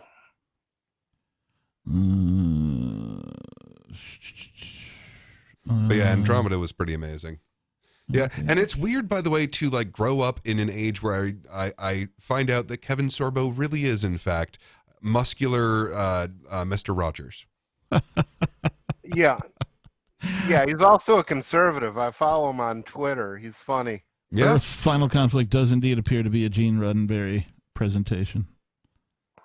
So yes, Gene Roddenberry did also do Earth Final Conflict. I didn't like that one as much as I liked Andromeda. I don't think they pulled it off, honestly. Like I dig the concept, but I mean, you can't hit them all out of the park, right? Yeah, it's true. Yeah. I mean, the starting premise of you basically have this sleuth story, right? But it's sleuth story in a sci-fi world. Like his whole motivation is he's trying to solve the mystery of who murdered his wife. And then he finds out that who murdered his wife is this giant alien conspiracy. Well, the alien part's not actually the surprising part of that, because the whole thing is we made contact with them, and we're trying to figure out what our deal is. Yeah. To serve man as people. What was that? There was a movie. It's a cookbook. That's the line. Yeah. That's the line. I confused it with Soylent Green. There's a sci-fi movie that I liked that's not too old, within the last decade or so. And I'm trying to remember the name of it. It had a guy from, I think, New Zealand in it, kind of made his career. And it was about these alien, they called them bugs, and they were basically like humanoid-looking crickets that like sort of hovered above Earth for quite some time and eventually came down, and they, of course, put them in camps. And it's a nice, sort of allegory of what humans do to other humans, right? But they make the justification because they're aliens, they had to do this. And so this is in, like, Africa somewhere where they have the aliens in these what look like homeless camps, right, with like the tin roofs on their abodes, and they're kind of like doing work for the man, and that kind of a thing. Like Sector 9 or something like District that. 9. District 9. Yeah, that's that the one. That's the name of it. I thought that was well done. I'll tell you what was a great book. I read this in jail. It was called Only You Can Save Humanity, and it's kind of a kid's book. It was a Terry Pratchett, but basically this kid is playing this video game where he's just hammering the shit out of this other species that keeps attacking. It's more or less Space Invaders, but then the other side surrenders, and they demand free passage home and an escort. So this kid has to escort them back to their space because they've surrendered. and so it's really just brilliant, brilliant work where it's like, it's saving humanity in a spiritual sense. Yeah. But the game he's playing is called Only You Can Save Humanity. But it's kind of it starts out as saving humanity by fighting, and it ends by saving humanity by not fighting. Nice. Nice. Yeah. Well, and you kind of have to do both. Well, and like I don't play the video games, like the online ORPGs. I don't do those. I don't even own a PS3 or 4, whatever the hell number it is now, anymore. So I've gotten away from that kind of a thing. But as I understand it, there are online gaming, entities, if you will, that have incorporated cryptocurrency. This is a very good thing. Yeah. I say that because, like, I feel like perhaps video games will be the porno of, if porno is to the internet, right. If porno is to the internet, then porno is to the internet what video gaming is to cryptocurrency, I think. Because no, you're absolutely right. So cryptocurrency already does pay for porn, like the #1 site, but that hasn't really projected it like a lot of technologies get. Right. Whereas the use of video game like objects, coins, or items or whatever, has already been a real currency. Yeah. I mean, a huge portion of especially some like high population countries devoted themselves to just farming these video game things because it paid better than the jobs that you could get. Right. And the thing about video games, and I'm very light on my knowledge of NFTs, but NFTs have the ability to be cross-platform devices. I don't know what else to call them. Let's say you have a knight in armor role-playing game, and you buy the ancient sword from the guy or whatever. You could turn around and sell that outside of the game on like an eBay or one of these buy and sell sites, or even within the game sometimes, for X amount of cryptocurrency. Right? The transaction is made right there. The NFT ownership is immediately transferred to the new person, and they can import that now into their game, which is a completely different game from this game, but it's because the games are cross-compatible or within the same realm or universe, if you'd like to call it that, right? It's completely compatible with the other game. And now tech is perfect for it. And now things like age begin to matter. These NFT, this is where like the baseball card, the trading card value of these NFTs actually has some value. There are a lot of people doing NFTs right now. This is an ancient sword. It's 5 years old. Right. Which means like, it's worth like another $100 over the one that was just created 10 minutes ago. I had Supreme Death Sword number 507. Whoa! That was like second year, man. Right. As time goes on, these things become more and more valuable. Yeah. And you have perfect proof of it. Yeah. And let's face it, people are kind of silly like that. But that's the thing we learned from CryptoKitties. Like, yeah, you can't have a game running on the main chain. But what you can do is you can use the main chain's miners, because every now and again, yours will be so cheap and it'll be so worth it to someone that they'll be like, hey, I will pay $100 for a great sword of slaying. And they go, oh, well, here's what I have to do. I have to mine to get that. Right. All right. Well, now you've got that. Right. So every now and again, where they go, oh, electricity's getting kind of expensive. Oh, I'll switch over this for 5 minutes. It'll bring down my electricity. Or like, every now and then, they did find out that if you tell people that there is a brownout coming, unless you switch off your machines, they're like, oh, yeah, great. Thanks for telling us. Yeah. And they all switch them off. That way there isn't a brownout. Right. And that way you don't have to jack up the prices and then jack them down, because that takes up energy. Yeah. The proof of concept, if you will, within the digital realm, I mean, if anybody needs any more evidence that cryptocurrency has value, can hold value, can generate value, can track value, all without involving a third party, you need only look to the cryptocurrency video games that exist. Yeah. The video games that have incorporated cryptocurrency, not the ones that have been built on a blockchain, as you pointed out, but like there are cryptocurrency, or there are video games out there that use cryptocurrency within their games, or some currency that is a cryptocurrency that can be exchanged outside of the game to provide real value within the game. And that, to me, that's all the proof of concept I need. I don't know what other proof of concept the rest of humanity needs, but to me, I'm like, yep, that's killer. Yeah, we basically just made permanent ledger making free. Yeah. Like the old phrase, carved in stone. Carved in stone ain't got nothing on this. That's a fact. And now it's free, and point. like the less security you need for it, the cheaper you can make it. Okay, great. I need like a really tiny amount of energy for you to keep track of my swords for this game. So it's worth this much money for you to mine that. And every now and again, someone will switch over, because they'll be, they'll make the calculation of, oh, it's worth switching to this for my energy to harvest ratio. Okay, great. So now you have this tremendous ability to keep track of everything at the lowest possible cost that the global market can allow. Yeah, that's true. That's true. While incentivizing harvesting energy in the best possible ways. Nobody, are you aware of any video games that are doing crypto? I am not. Me neither. I am not. There's a shit ton, dude. I've heard that the last game I played was StarCraft 2. Nice. They're all kind of early development.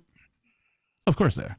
I mean, crypto's still early development. So, yeah. But no, there's an absolute shit ton. Like every other week, my that's an exaggeration, but like all the time they're getting onto the exchanges. Like, okay, this particular token got big enough that now it's on this exchange.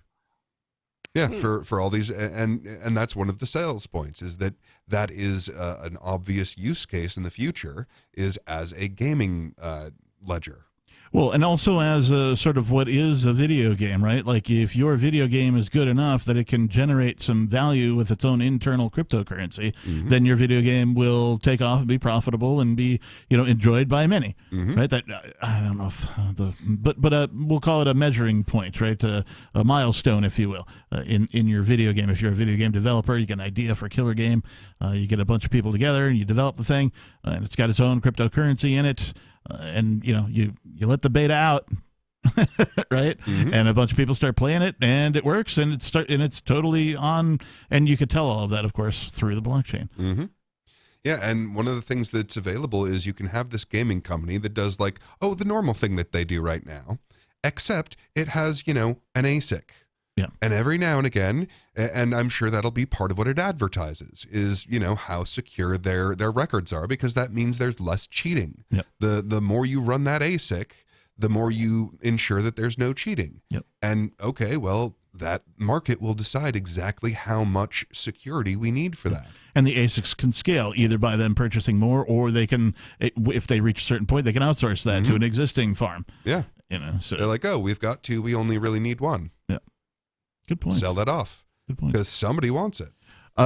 Nobody, we're at the midway point, so it is officially break time. We'll come back in 10 minutes.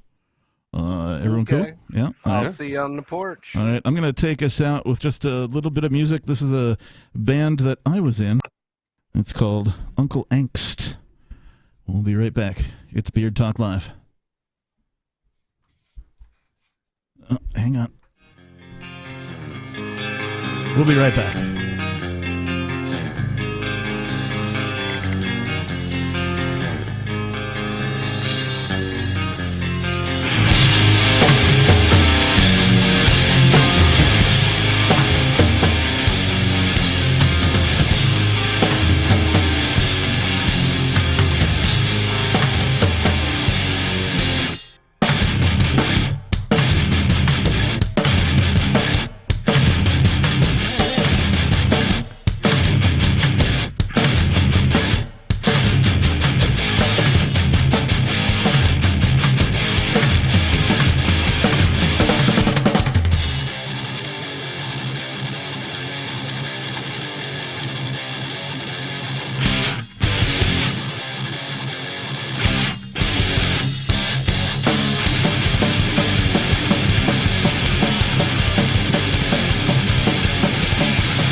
day turns to night. See yourself being buried alive. Can you feel the earth start crumbling beneath you? Can you feel the earth start crumbling? Can you feel the earth start crumbling beneath you? Can you feel the earth start crumbling?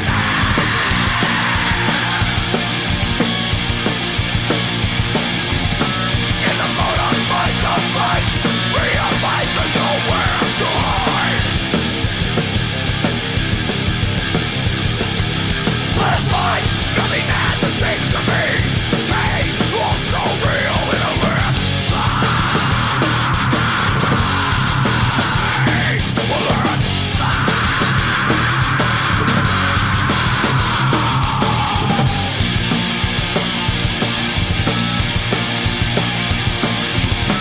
and the day turns to night. See yourself prepared for life. Can you feel the earth start crumbling beneath you?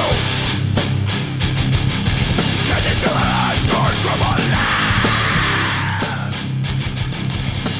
All right, let's bring this show back. I was listening to myself, and I thought I was pretty good, and I started jamming out to myself. Fucking A. Because I can do that, apparently. You know, if you'd have told me 30 years ago, like, at some point, you're going to be sitting on a podcast after you do a nationally syndicated radio program, and you're going to be talking about freedom and shit, and it's going to be all uncensored, you whatever the fuck you want, and you'll be able to play your own band's music on it. Right. I'd have been like, really? No, I don't believe you. You're full of shit. I'm never going to be able to do that kind of shit. Well, you're right. You know, small things. It's the little things in life that make it all worthwhile. I think I have to take the BRB off the screen. Yeah, okay, it's going now. Just want to make sure people know that we're back without imitating the Sunday version of Free Talk Live. This is Beard Talk Live. And I have a new reason to love snow. Oh, hang on. 603-283-6160 is the phone number. We're here on Saturday nights from 10:30 until 1:30 has been our thing. We could change that at any time.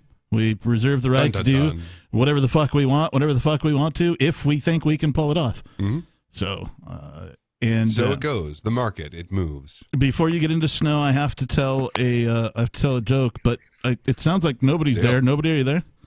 Yeah, nobody's here. Nobody is here, and therefore nobody. Nice house, no lights. Techno wizardry accomplished. Lights are on, nobody's home. The lights are on, nobody's home. What was I talking about? Oh, snow. I have a thing to say about snow. Why did the snowman pull down his pants? Why did the snowman pull down his pants? Snowmen don't have pants. He pulled down his pants because he saw the snowblower coming up the driveway. Wow. Thanks, Dad. Yeah. Hey, that is a homegrown New Hampshire joke. That's right. Uncle Kick-Ass. That's right. Yeah. Because what is the number one reason people don't come here? Oh, it's too cold. It's not too cold, man. But what do they snow call is it when awesome. snowmen vomit? What? So what do they call it when snowmen vomit? What do they call it when snowmen vomit? Frost heaves. All right, you said, Peakless, you said you had a new reason to love snow. I do. Or like snow. Love or like? Love. Love snow? Love. Okay. Okay, so check this out. Property rights requires that you mix your labor with nature. Okay. And we have this perpetual problem of like, oh, well, what if I put up a fence? Does that mean I own everything inside the and the whole thing it just gets nullified because, okay, if it's snowy, if you're going to do anything, you're going to clear the area off first. Boom. Property rights solved. Oh, interesting. Shoveling the damn driveway is actually like this profound solution. It's like if you were a dog, that'd be you pissing on your territory. Yeah. You're like, I'm shoveling this area, therefore this area is mine. Yep. Huh. You mixed your labor with nature. There's something even more fundamental, which is defending it. Yes. And no bullshit. That isn't necessary within civilization. The whole point of civilization is that you don't have to be constantly terrified you're going to lose everything. Right. Keeping it is where the ability to defend comes in. You can mix your labor with 100 acres of property and say that property is yours. Can you defend it? Mm-hmm. That's the real question. That is a question of what your network is. And the way to build a network is to have ways of avoiding conflict. And the whole point of property is to avoid conflict. And that means it's optional. Like, if you want to avoid conflict, there is but one way. Well, the thing is, there's always going to be conflict at the margins. Mm-hmm. And here's what I mean by that. Basically, the more homelessness your society develops, the more expensive it's going to be to defend your claim to property. Okay? And that, to me, that serves as a safety valve, because people are going to find that without subsidies, and remember that the homeless guy who buys a cup of coffee is paying taxes through that, which is paying part of the cost of defending your property against people who don't have any. Well, that's the thing. It's not taxes that can actually defend property, because taxes by definition are not voluntary.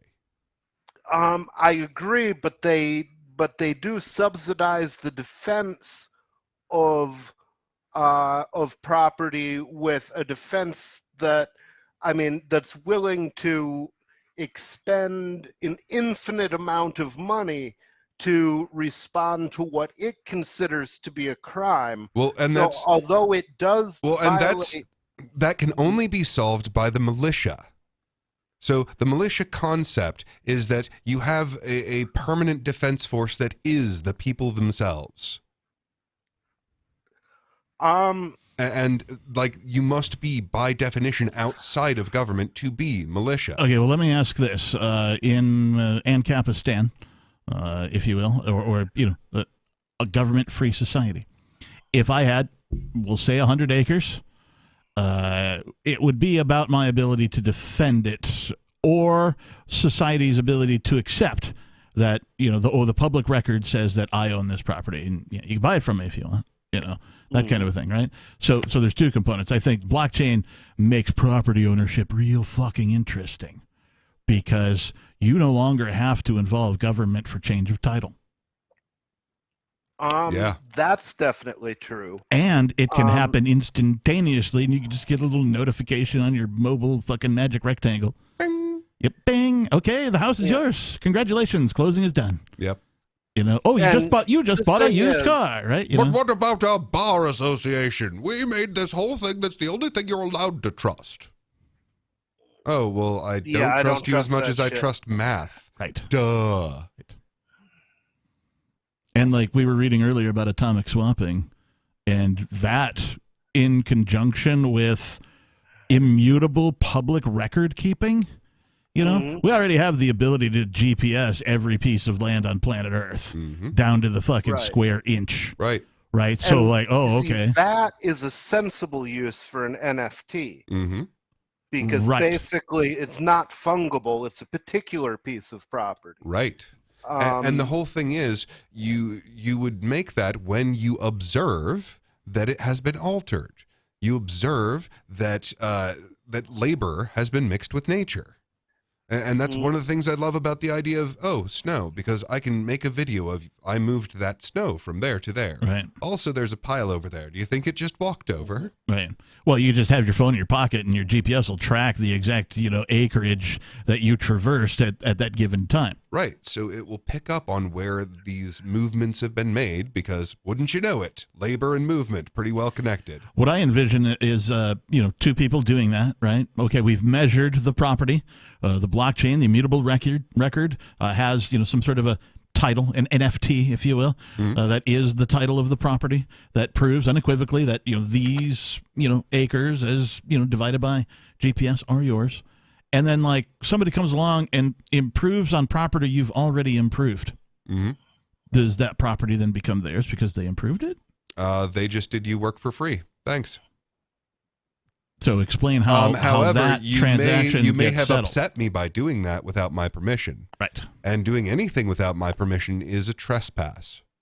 And trespass is a form of violence.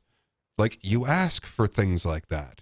What's mine is mine, what's yours is yours. If you use what's mine, you have to have my permission. So this points out defense in a different light, right? Defending your property would be also defending it from somebody else accidentally improving your property. Now, maybe that's something you don't want, you're welcoming, but that's a dispute that you're going to have to resolve. The whole point of having property rights is to not shoot each other. Well, yeah. That's literally the thing. Okay, it's optional. It's the most effective. It's the most efficient. It's literally how you keep the friction from destroying the machinery. See, the problem is there would be all kinds of friction in any kind of perpetual ownership system, and what that friction would be people who just disappeared, or stopped showing up. All of a sudden you've got this property, nobody's using it, nobody's doing anything with it. Are you now? But it's on the record as being somebody's property forever, so it just sits there. Yeah, well, no, over time, is, you would eventually run out of land that you could use. And look, there's arguments to be made, like, has nature reclaimed this yet? Right, yeah, there's some things that we need to negotiate as human beings. Yes, that's why court systems, like, okay, literally Noah is where the first time they command you to make court systems to make sure that no one's stealing a bunch of people's shit. Right. And this particular scenario that nobody outlined can be solved very easily, by the first time there's a conflict of this. Okay, everybody amend your contracts to say that if X amount of time, make a choice, right? If 50 years go by make a choice, right? It's not that hard. Look at it. Right, that's what I'm saying. You look at the thing and go, hey, has nature reclaimed this or not? And your community, who you're talking to in the first place, are the ones who can decide that. Right, but it's easy enough to write into what serves as your title. Right? Hey, by purchasing this, you agree to conduct the property in these ways. Oh, yeah. If you don't like how to conduct them, then you don't buy that property, right? Well, that's one of the simple beauties of this. Like, okay, so any agreement that we can put into words, or hell, even emojis, or pictures, or movies, or any of that, we can take, of any size, mind you, we can take that entire agreement thing that we did, whatever part of that we wanted to record, and smash it down into this absolute fraction of a thing. Yeah. And it's a perfect check. I mean, I'm just talking about writing the scenario into the contract, the title itself, when the sale is made. Right. Yeah. Pretty easy. So obvious. So absolutely obvious. So you have the payment itself is literally the record and the deed. Yeah. Well, the other way of dealing with disputes is just to have the militia muster on whatever side they think is right. Well, and that's the thing. So the whole property rights and then courts and then militia, that is the descending levels of low friction. I'm excited for the concept of DROs, right? Decentralized rights organizations. Ooh. Right. This is. I like it. It's like the Flintstones, the moose heads or whatever. Royal Order of the Buffaloes. Right. Yeah. Water buffaloes. Yeah. So Royal Order of Human Rights, for example, right? And, there could be several different versions of this depending on your preferences and your belief systems and all that kind of thing, but you just subscribe to one, and that's how you get things like rights enforcement. Yeah. It's really that easy. It really is that easy. Like people, I don't know, how would we even get... Well, how are we supposed to keep minutes on our meetings? Well, you see, we literally just invented this technology that keeps perfect records for free. Yeah. Yeah. However many you want, we can condense it into a tiny little thing. The bit about, what are they called? Friendly societies, right? They're a great idea. They're a great community idea. They're a fantastic way to, really sort of bureaucratize a community in a humane way, right? Without violence, right? Now, that's an old concept that's been replaced with state-based bureaucracy. right? As the record keeper and as the, we're going to distribute the money and all that kind of thing. Well, so now you can just take friendly societies and now you can turn them into a group on the internet. Right. Right. These are the new friendly societies. Autonomous organization is perfect for a perfectly functioning friendly society. Yeah.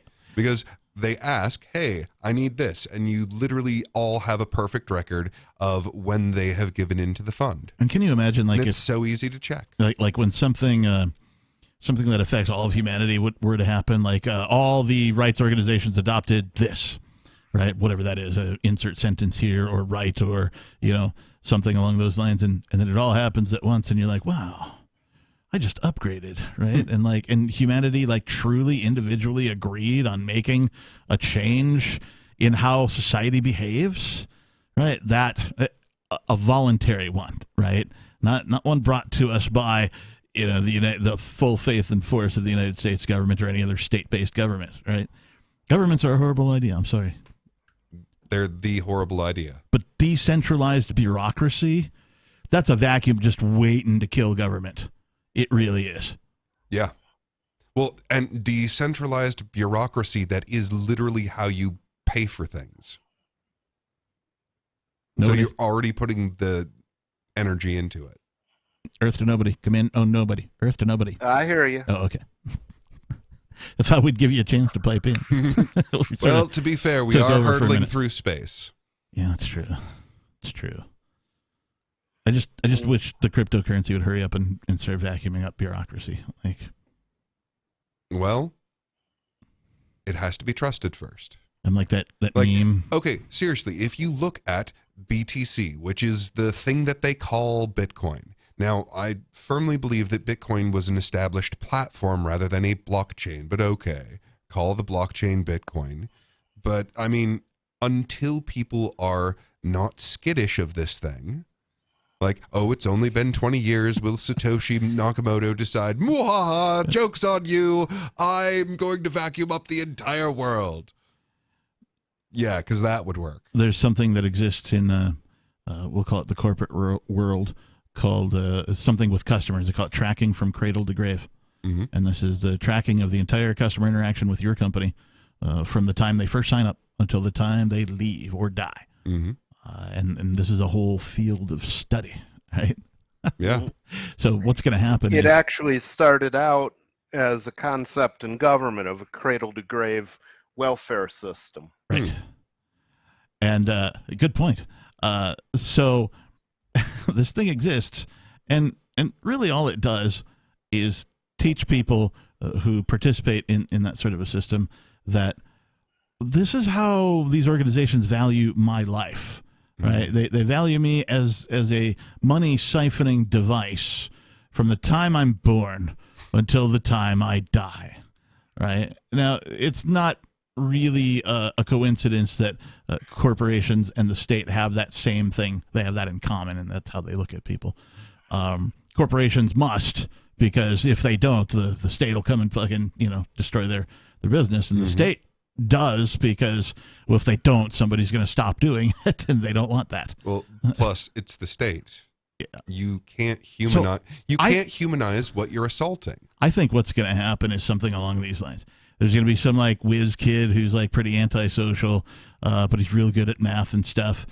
He's going to go to I don't know, maybe even a local college, right? One of these what do you call them? Community college. Yeah, he goes to community college. Maybe he gets a degree in accounting or something. He goes to work for some fledgling company. But because he's smart and good with math, and he's young, and he's come up with the internet, and he's got a good idea of what blockchain can do, and time chain, if you will, and how it might function in record keeping, and he's going to invent something. Yeah.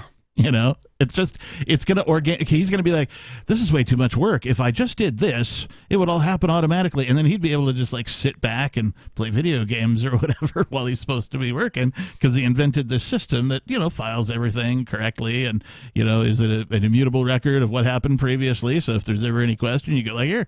Well, I mean, the basic miracle is that we taught the math to check itself. Yeah. Remember how we all had to have our homework checked? Well, no, we made homework that actually checks itself. Yeah. Because we all hate math. I believe it's one thing that we like. It's arduous. Like, we love getting to the answer. That's a triumph. But, like, doing it is a grind. So we make the rocks grind. They love grinding. They're rocks. They love grinding. They're rocks. It's true. Seriously, we lit a fire under some rocks and yada, yada, yada. They became hot. I mean, we run lightning through melted rocks, and now it's starting to, like, figure out how to, like, be responsible. All right. So, how old are you? Ish? 38. All right. Nobody I know how old you are. Let's go back to a time for a minute. Before the internet. How would you describe to somebody from then what the internet is now? A series of tubes doesn't exactly cut it now, does it? It never did. Really. I'm in your tubes messing with your interwebs. Well, I mean, humans were getting our knowledge from a central source when it tried to describe decentralized infrastructure. Like, I'm sure they know exactly what it is and how dangerous it is to their entire scam. The people from the 80s? Before internet? Well, I mean, dude, if I had a chance to talk to them, I would say, okay, the first thing you need to do is encrypt every single transmission by default. Okay. It's actually really easy to probably create an... won't even understand that, but it's like, really easy to... Okay, like, you make a decoder ring. All right. And your phones beep at each other. Okay. These are just We had acknowledgements. cryptography back then. PGP existed. Public key cryptography existed. It sure did. And there were a hell of a lot of cryptographers who were saying you need to start encrypting your fucking laundry list. And the reason is because they can't tell the importance of a document that's encrypted from the outside. So the more encrypted crap you have laying around, the more they have to decrypt in order to find what's really important to you. Why do you And think they all of send that 3 takes limos for the their president? resources. Yeah.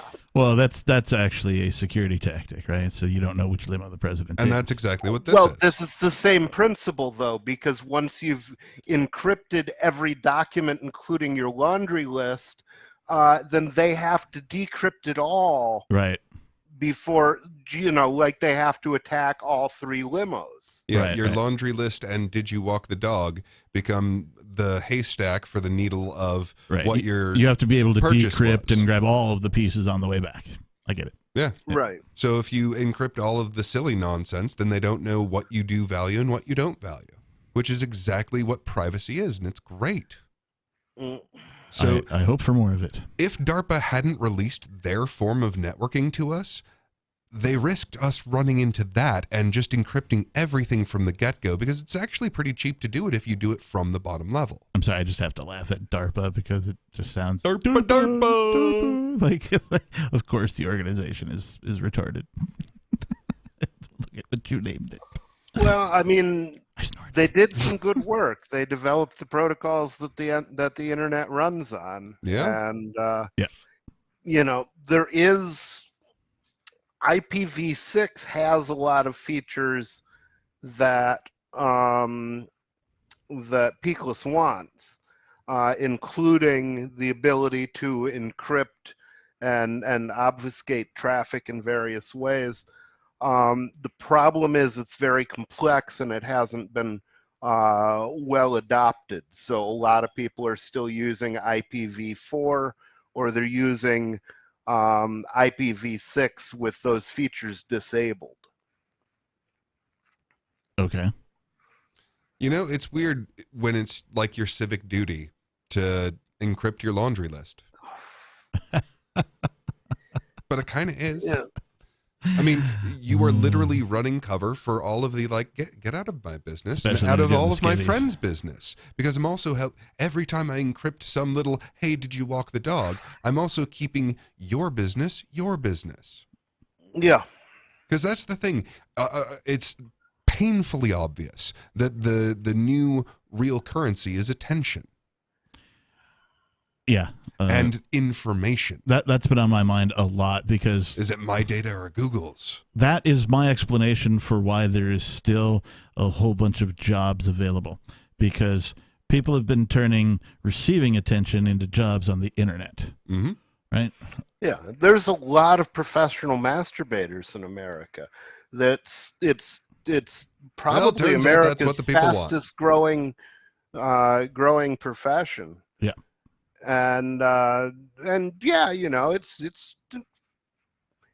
is what it is. You know, you turn on Chatterbait and you can watch all kinds of women with girl fucking machines going at themselves like wild banshees.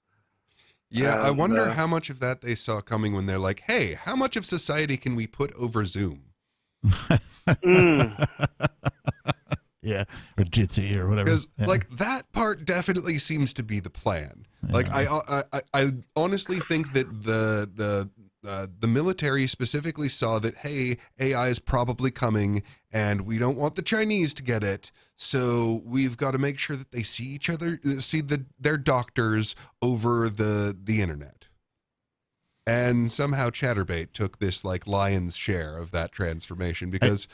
Humans have egos. Can we put online? We can show off our bodies. Apparently, humans have egos, and abused humans have interesting.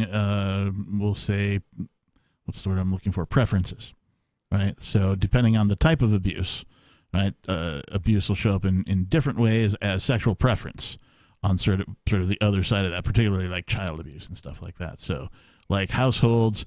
Girls that grow up with a invisible father, for example, right? You know, generally they're a little more promiscuous than the ones who grew up in the two-family household, and the data supports these things. So I'm not, just sitting here saying these things, but like, well, honestly, you're responding to the environment.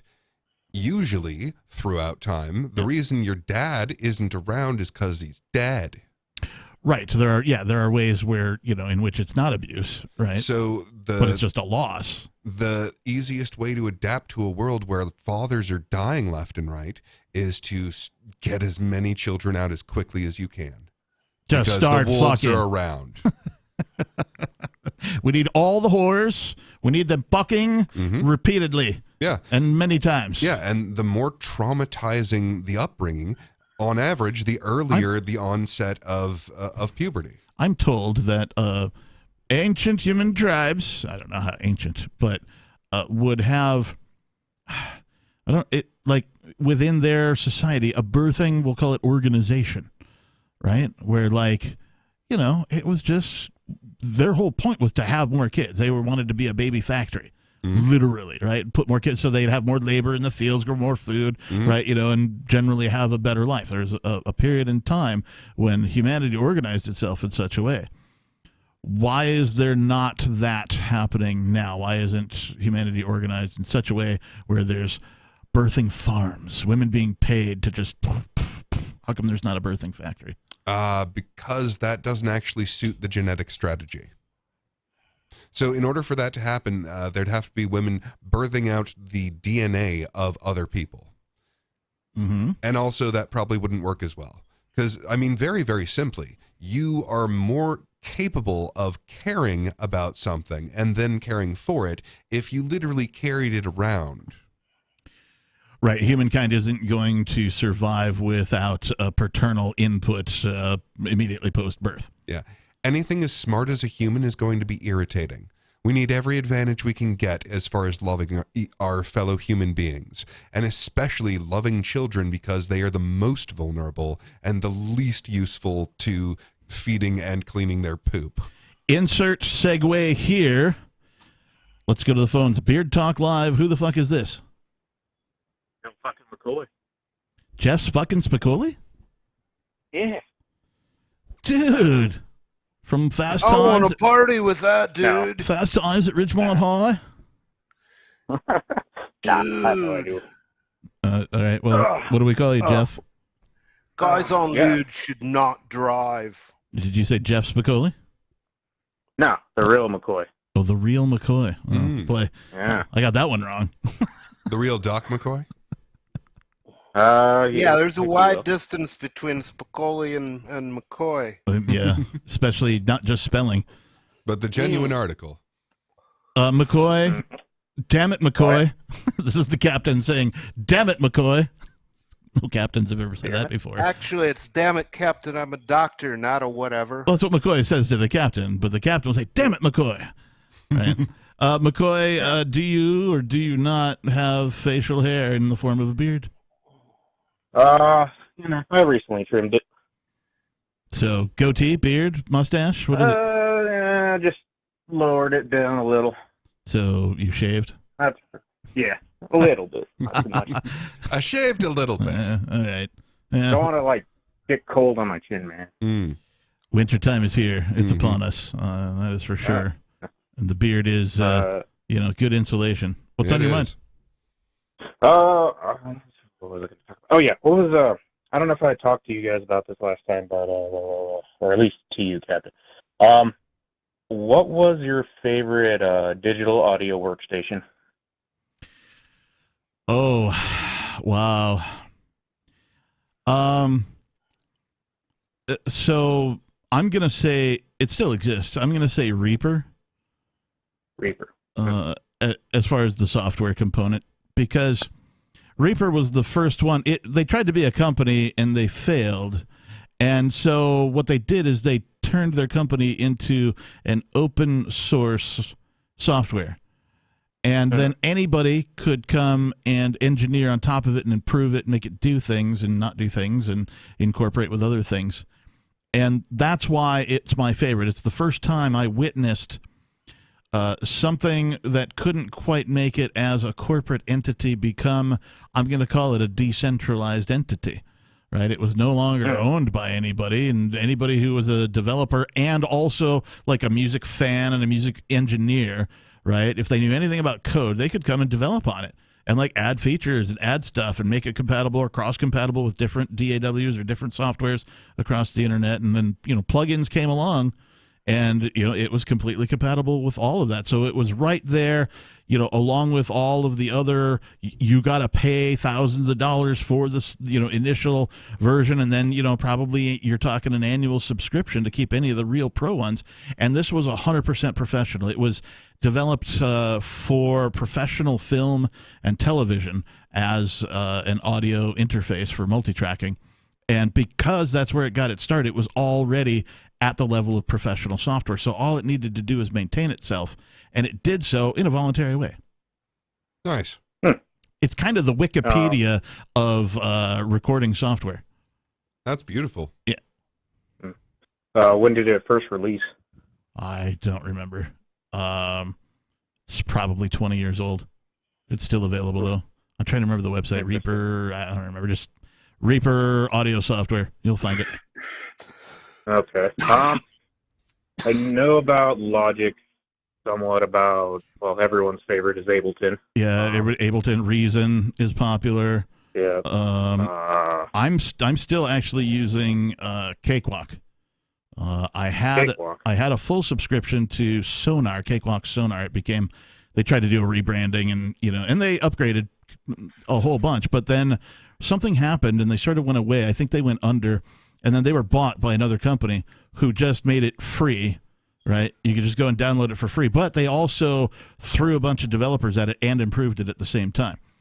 So what their deal is that they're trying to put together a platform where you can collaborate with other musicians. So if you're a particular musician at a particular instrument and you want to interact with another guy. Which nearly all musicians are. Yes, thank you. Very few of them are general musicians, several instruments. There are, but those people exist, and I've worked with them. Like I know guys who can play the drums, the guitar, the bass, the trombone, you name it, the saxophone, stuff like that, and then they can sing and play the piano. Still, at any given moment, they're a particular musician at a particular instrument. Correct. So they want you to be able to one at a time. They want you to be able to collaborate with other musicians online. That you might not otherwise be able to, Oh, look, there's, Jerry in Japan, and look, he can play these beats, and you're like, that's exactly what I'm looking for. I want Jerry, and like they're trying to be. It sounds like they're trying to be one of these companies that integrates the ability to actually jam together online across borders. Like they haven't been able to do that yet because there's a time synchronization component that they haven't been able to solve in transmitting the audio and video to make that happen. And even just the audio, I think, would make it worthwhile. But, you know, I'm not a developer, so I can't speak about those things. But so I hope that answers your question. To a degree. That answers questions I didn't even know I had. Yeah. Yeah. Probably more first, questions. the problem is that, you know, information cannot travel faster than the speed of light. Right. And, you know, even from the sun to the earth, the speed of light takes it 8 minutes to get there. You know, there's going to be a noticeable lag in any communications based on distance. Quantum physics basically describes a universe that's made of information. But the thing about information is you only get to know it through a transfer of energy.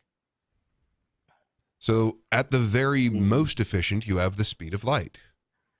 And how wild is that? The fact that you saw this beam of light as color and this beam of light as shape means that when it was uttered from the sun, it was a particle or a wave. That fiber optics exist, right? That's a thing. Like, we can send data at the speed of light, guys. So Heisenberg gets pulled over driving through the desert. Cop walks up to his window, says, "Do you know how fast you were going?" Heisenberg says, "No, but I know exactly where I am."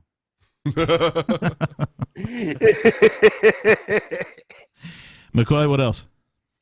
Last one. You did. I don't think FL Studio was mentioned. No. What was? Have you had any experience with FL Studio? There was some component that required me to install something from them in Cakewalk, I think it was, and I think it was. I think it was to get around.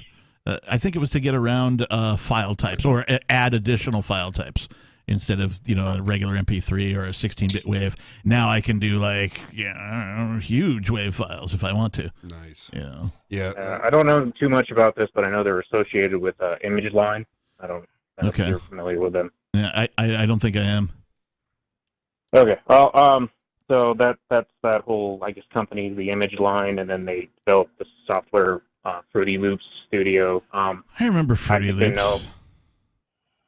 Yeah, I guess it's kind of from the way you were talking about Reaper, it sounds like FL Studio kind of started the same way. Oh, nice. Kind of.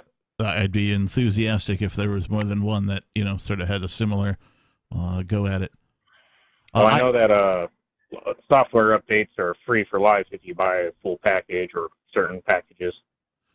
Right. I subscribe to ButcherBox, and apparently I get bacon free for life, or at least one pack in every box whenever they send a shipment. Nice. I totally digress there. I was just trying to draw an analogy. Bacon is proof that the universe does love you some of the time. One of the most popular, yeah, that's true. One of the most popular softwares that I've used at some point is Pro Tools, of course. They're still, leader of the pack in the audio industry, unless somebody tells me different. Pro Tools has been around. Isn't that just used for mastering, though? I mean, maybe now it is. I don't know. But Pro Tools was a pretty significant, if they aren't still, I'd be surprised, but we're a pretty significant portion of the professional audio industry. You couldn't go into a pro studio and you go, what do you got? They go, Pro Tools. Like, there was no variety for a long period of time. Interesting. I remember using Pro Tools when there was something called destructive editing. So if you had a piece of audio in front of you and you wanted to cut part of it out, you had to be really sure, because if you said save, or, do you really want to delete this? You go, yes. Mm-hmm. You would have to leave the computer and come back the next day. And it might be done, right? But if it is, there's no undo.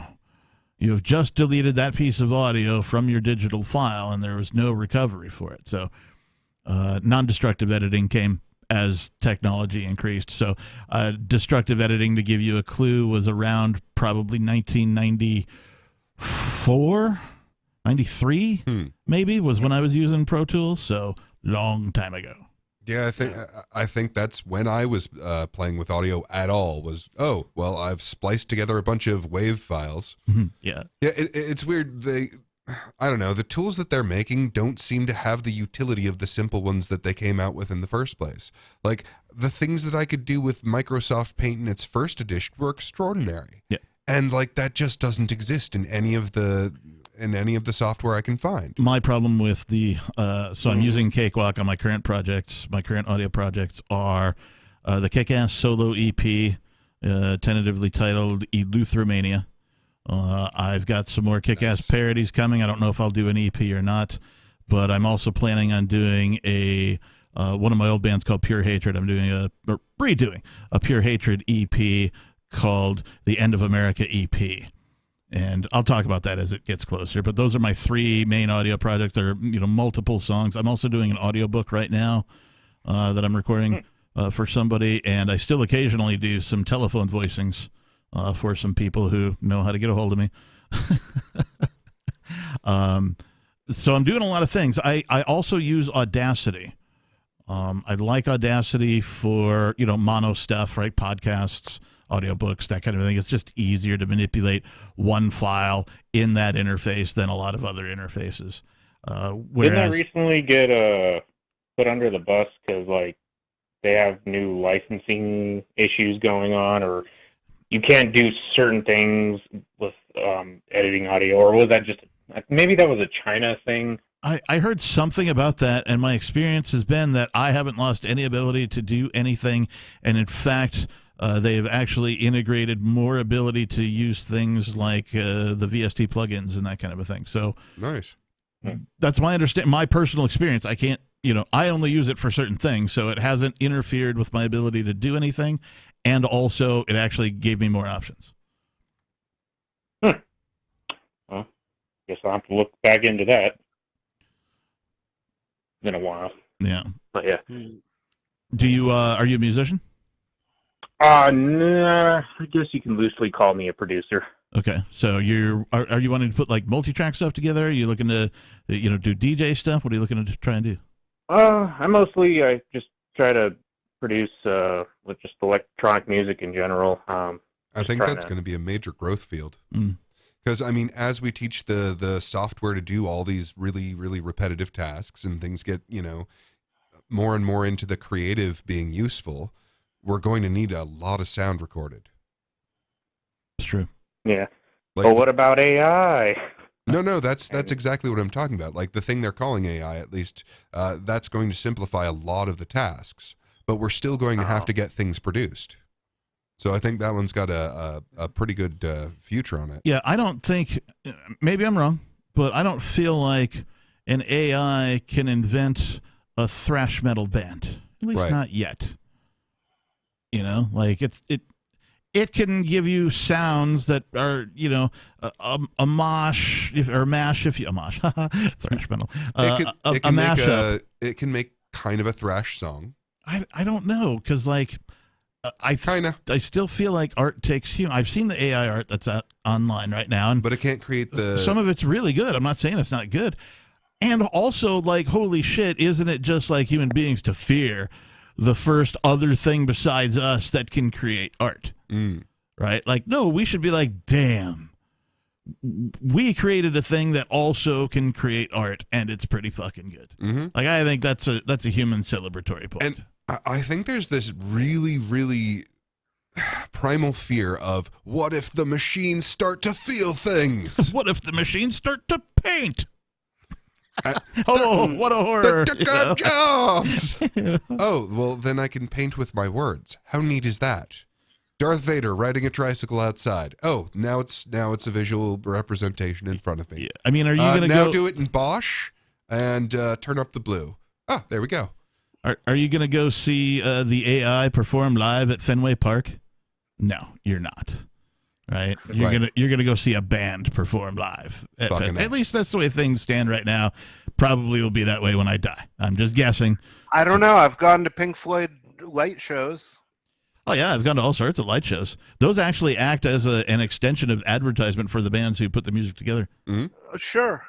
But the thing about it is, I don't know how they actually do it, but certainly that show could be recorded in its entirety, shipped around to different theaters, and people would go and see it live.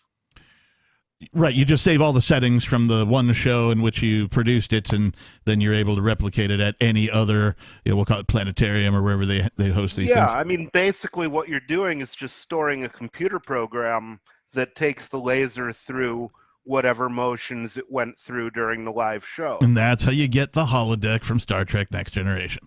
Nice. Well, there's another problem you have to deal with before that, which is holograms don't have mass contra Star Trek. Mm-hmm. Only the way they mimicked mass was just by they would have the force field pushed down on your hand if you lifted a thing.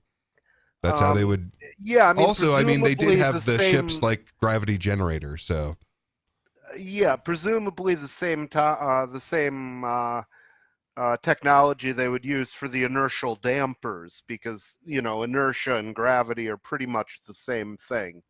I mean, the math is even easy. You just say, okay, here's what the gravity is. Nerds, man. Yeah, I know. Well, McCoy. Well, that was save us from our nerddom.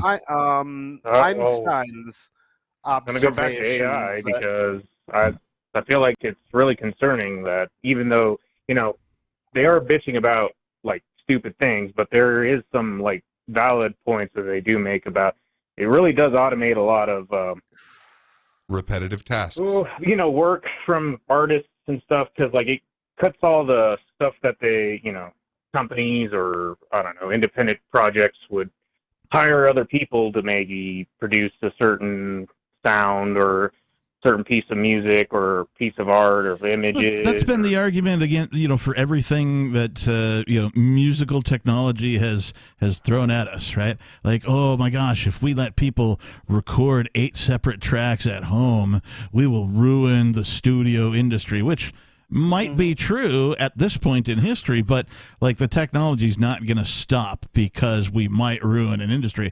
What technology will do, though, is spawn new industries. As Adam Smith pointed out, the sole purpose of production is consumption, and therefore the needs of producers should be addressed only to the point where it's necessary to satisfy the needs of consumers. And to your point, I would like to point out that there are a lot of mediocre artists on planet Earth, right? Mm-hmm. It's just a fact, right? Now, some are talented and some aren't. Would do better arranging the works of AI than they would do composing their own work. Mm-hmm. Exactly. And so what I'm saying is, like, there's an immediate improvement in quality of music just from the AI existing, because everybody, it's kind of like if you're in a band and you're all you're a little slacky, right? And maybe you smoke too much weed at the practice, whatever. And then like a guy joins the band who's like better than the rest of the band individually. Everybody takes that step up and it's like, oh fuck, we got to step up and be as good as this guy. That's kind of what AI is going to do to artists, right? Mm-hmm. It's going to draw a line. And like, I don't mean this to be mean to mediocre artists, but like if your art isn't better than the AI production or attempt at your version of art, perhaps you're not going to be a professional artist. Well, and the thing is, sure, they'll approximate feeling, but they won't dream. And the thing about being human, and especially of being an artist... I thought androids dreamed of electric sheep. But the thing about being an artist is, did you make something that had so much information in it that it surprised even you? Yeah. And if you didn't, well, then it could have been more like art. Like, that's great art. It calls to us in this mysterious way because it has all of this information packed into it. And they don't dream. They don't see the whole picture every night when they sleep. and then translate it into a symbolic way that affects their perceptions. And when it comes to popular music, AI is basically a million monkeys. Mm-hmm. So if a million monkeys type for a million years, they, within their works, will be the collective works of Shakespeare. But then you're going to need great gangs of human editors to go find it. Mm-hmm. Well, who says the first editors have to be human? That's true. See, the whole thing of algorithms is you go, okay, here are examples of what I'm looking for. And it goes, oh, well, here's what I see that's in common. Is this what you meant? The reason is because basically the Android artists are more or less giant random number generators, and they'll generate lots and lots of images, but they won't know which ones are good. Right. So then humans have to go in and say, this is a good image. This is a good image. Right. That's a useless image. You know, exactly. And then the algorithms train the algorithms become to see. editors rather than the producers. They move one step up the food chain, basically. Yeah. Yeah, and you can have algorithms that check each other's work on the way down to whatever amount that you have checked and said, that's a good image, that's a bad image. However much of that they will, and then they'll start training each other and getting closer to what you were saying. But yeah, that's the thing. That's the paintbrush now. Well, so to me, I don't think you can decouple music from humans, right? I don't think AI will ever just take over making music, right? It might be there competing, right? It might develop a forte or two, right? It might do some things way better than other things. We don't know yet, right? But I don't think that human music making is going to go away. You're still gonna want like that group of people getting together on their individual instruments and making something together that's a reflection of the times they're having then. That's why most people listen to popular music, is because it's a reflection of the times they're having at that point in their life. And like they look back and they're like, oh, I remember this song. It was when I was blah, right? It always brings back a memory. That's what hit songs do to people. And I don't think that you can teach AI how to make a song that is meaningful to humans at a given time. Indeed, you can't. It just makes it harder for me. Well, I'm not trying to make this about myself here. I'm more about like saying, make it about you, dude. Like saying that, like, say I don't want to do maybe DJ sets, or I don't want to perform live in front of an audience. Maybe I like more doing, like I said, making music for video games or for movies or that. And what I'm saying is AI kind of cuts into that, and I understand now. I don't disagree that I'm going to have to, you know. Well, no, hold on. I have to stop you there. I don't think it's going to cut into it. What I think is that like entire genres are now a palette of paints that you can use to make new songs. Yeah, even the AI that I've seen for like some of these paintings, these visual works that they're doing, still requires human input before it generates anything. So I think actually, McCoy, that AIs right now probably the new hot thing, and you should start using them immediately to help you produce music. I mean, I can definitely use it as a draft. That's for sure. Yeah. Or, add pieces of it in with the rest of the music that you're producing to create something that you're, oh, wow, weird, right? I think of this as like the improbable Whopper that I invented, right? This is one patty of the Impossible Whopper and then one patty of actual beef on the same Whopper sandwich from Burger King, and that's what you eat. It's the improbable I burger. will not eat the bugs. Yeah, that sounds I don't know about that, bro. And vaguely dangerous. Yeah. What else you got, McCoy? Yeah, I don't trust the Impossible Whopper. That's a Bill Gates project. He wants to turn us into soy boys. Ain't nobody got time for that. Well, if I get back to you guys with the my other thing was maybe figuring out it's an alternative to that SIP line. I might look into this. But that's going to be a question for Ian at freetalklive.com. Yeah. Well, I know he put the instructions up at SIP.freetalklive.com. Yeah. You can use different clients as your SIP client. You don't have to use the one that's recommended there. But I don't even know enough about how to hook up different SIP clients to that thing to give you correct advice. I apologize. But if you know about SIP and about clients... That seems like something you should know, Captain, because it's in your ballpark. I agree. I agree. And especially, we don't know if we're going to continue to have hot and cold running Ian. So, it's being thought of. Good. The more you can learn, the better. Yep. So with that said, though, feel free to play around and use the SIP line. Yeah. All right, I'm going to drop off. All right, brother. Thanks for the call. We appreciate it. Peace. Yeah, this is one of the things we really have to explore is, okay, now that, because technology is perpetually moving forward and shifting, how do we get the best bandwidth of communication? Yeah. Jitsi seems to be a pretty solid connection. Sound quality's been good. Connectivity's been good.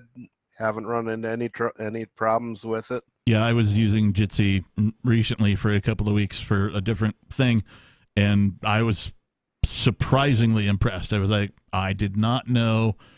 Now, I mean, at home I've got the gig connection, so I'm dialed in, as they say, in the phone business. So I've got bandwidth, right? So, but that said... Bandwidth? Yeah. We don't need no stinking bandwidth. Yeah, we actually do. That said, it's solid. Like, I had zero problems with it. Like, not only, like, I didn't see anybody else using it have problems with it, right? Like, I can explain why my connection is good and why my computer setup handled it better than, some others. Maybe I can. But, like, the other people participating in the Jitsi sessions also had no problems. There was no glitches. There was no bad audio. There was, it was a solid performing platform from my perspective. So, if you don't mind a quick segue, Whiplash here. One of the things that the whole Twitter Files thing showed is that no one is too small to be targeted by the federal government. Yeah, like it's funny. Before you have 5 followers. Yep, you must also be banned. Yeah, people who are thinking of joining something like the Free State Project or the Greater New Hampshire Freedom Migration Movement, that's trying to get a whole bunch of people here who are freedom-minded to see if we can at least carve out our own little free corner of the world somehow. Like, if you're worried about... I didn't give my real name at my first Pork Fest. Right. Like, people are worried about, oh my gosh, if I move there and like start hanging out with these people, I'm going to have a file on me by the FBI. The FBI is going to create a file because I'm hanging out with if these you people. don't have a file by now, you need to up your game. That's what I'm saying. I'm like, have you shown up to more than 2 protests in your life? Yeah. Have you listened to Free Talk Live once? You're probably on a list. Right. I apologize. But Unless also, you're easy welcome. to keep, but hard to look at. But also, you're welcome because Free Talk Live is the only thing out there on radio that's like what it is, and we can only aspire to have Beard Talk Live be, contributing to that. My point is that if you're afraid of that happening, it's already happened. The FBI already has a fucking file on you. Even if you're just like the most upstanding, responsible citizen that has ever walked the planet Earth, and you don't ever get caught breaking any laws, and you've done everything right, and you don't get tickets, and your license is renewed, and all these things. You pay your taxes, right? All these FBI still got a fucking file on you. Yeah. Well, it just happens to be way easier if we just keep everyone's data all of the time.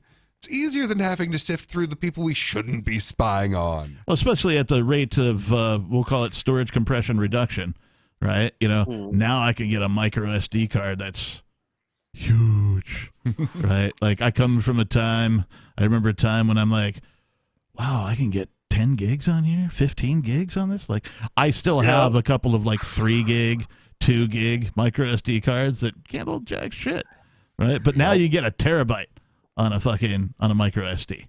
I was running BBSs back in the day on this old thing called FidoNet before the internet was generally available, and there was a elite BBS in our area that got the they were the first one to get a gig drive. And we were so impressed.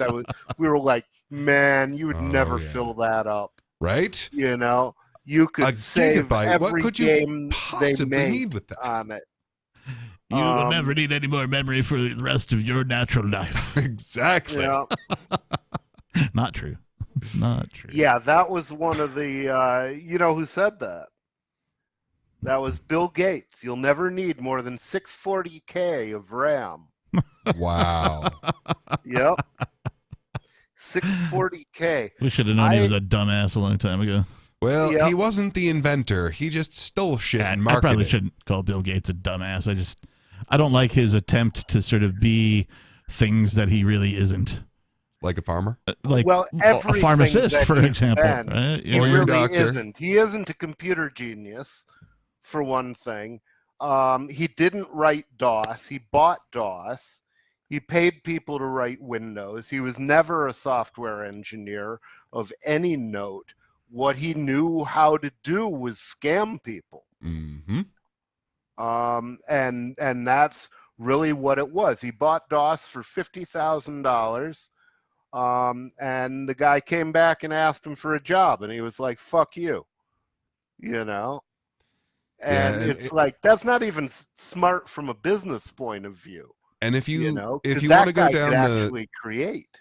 if you want to go down the rabbit hole on Bill, James Corbett did a really amazing piece. James Corbett is one of the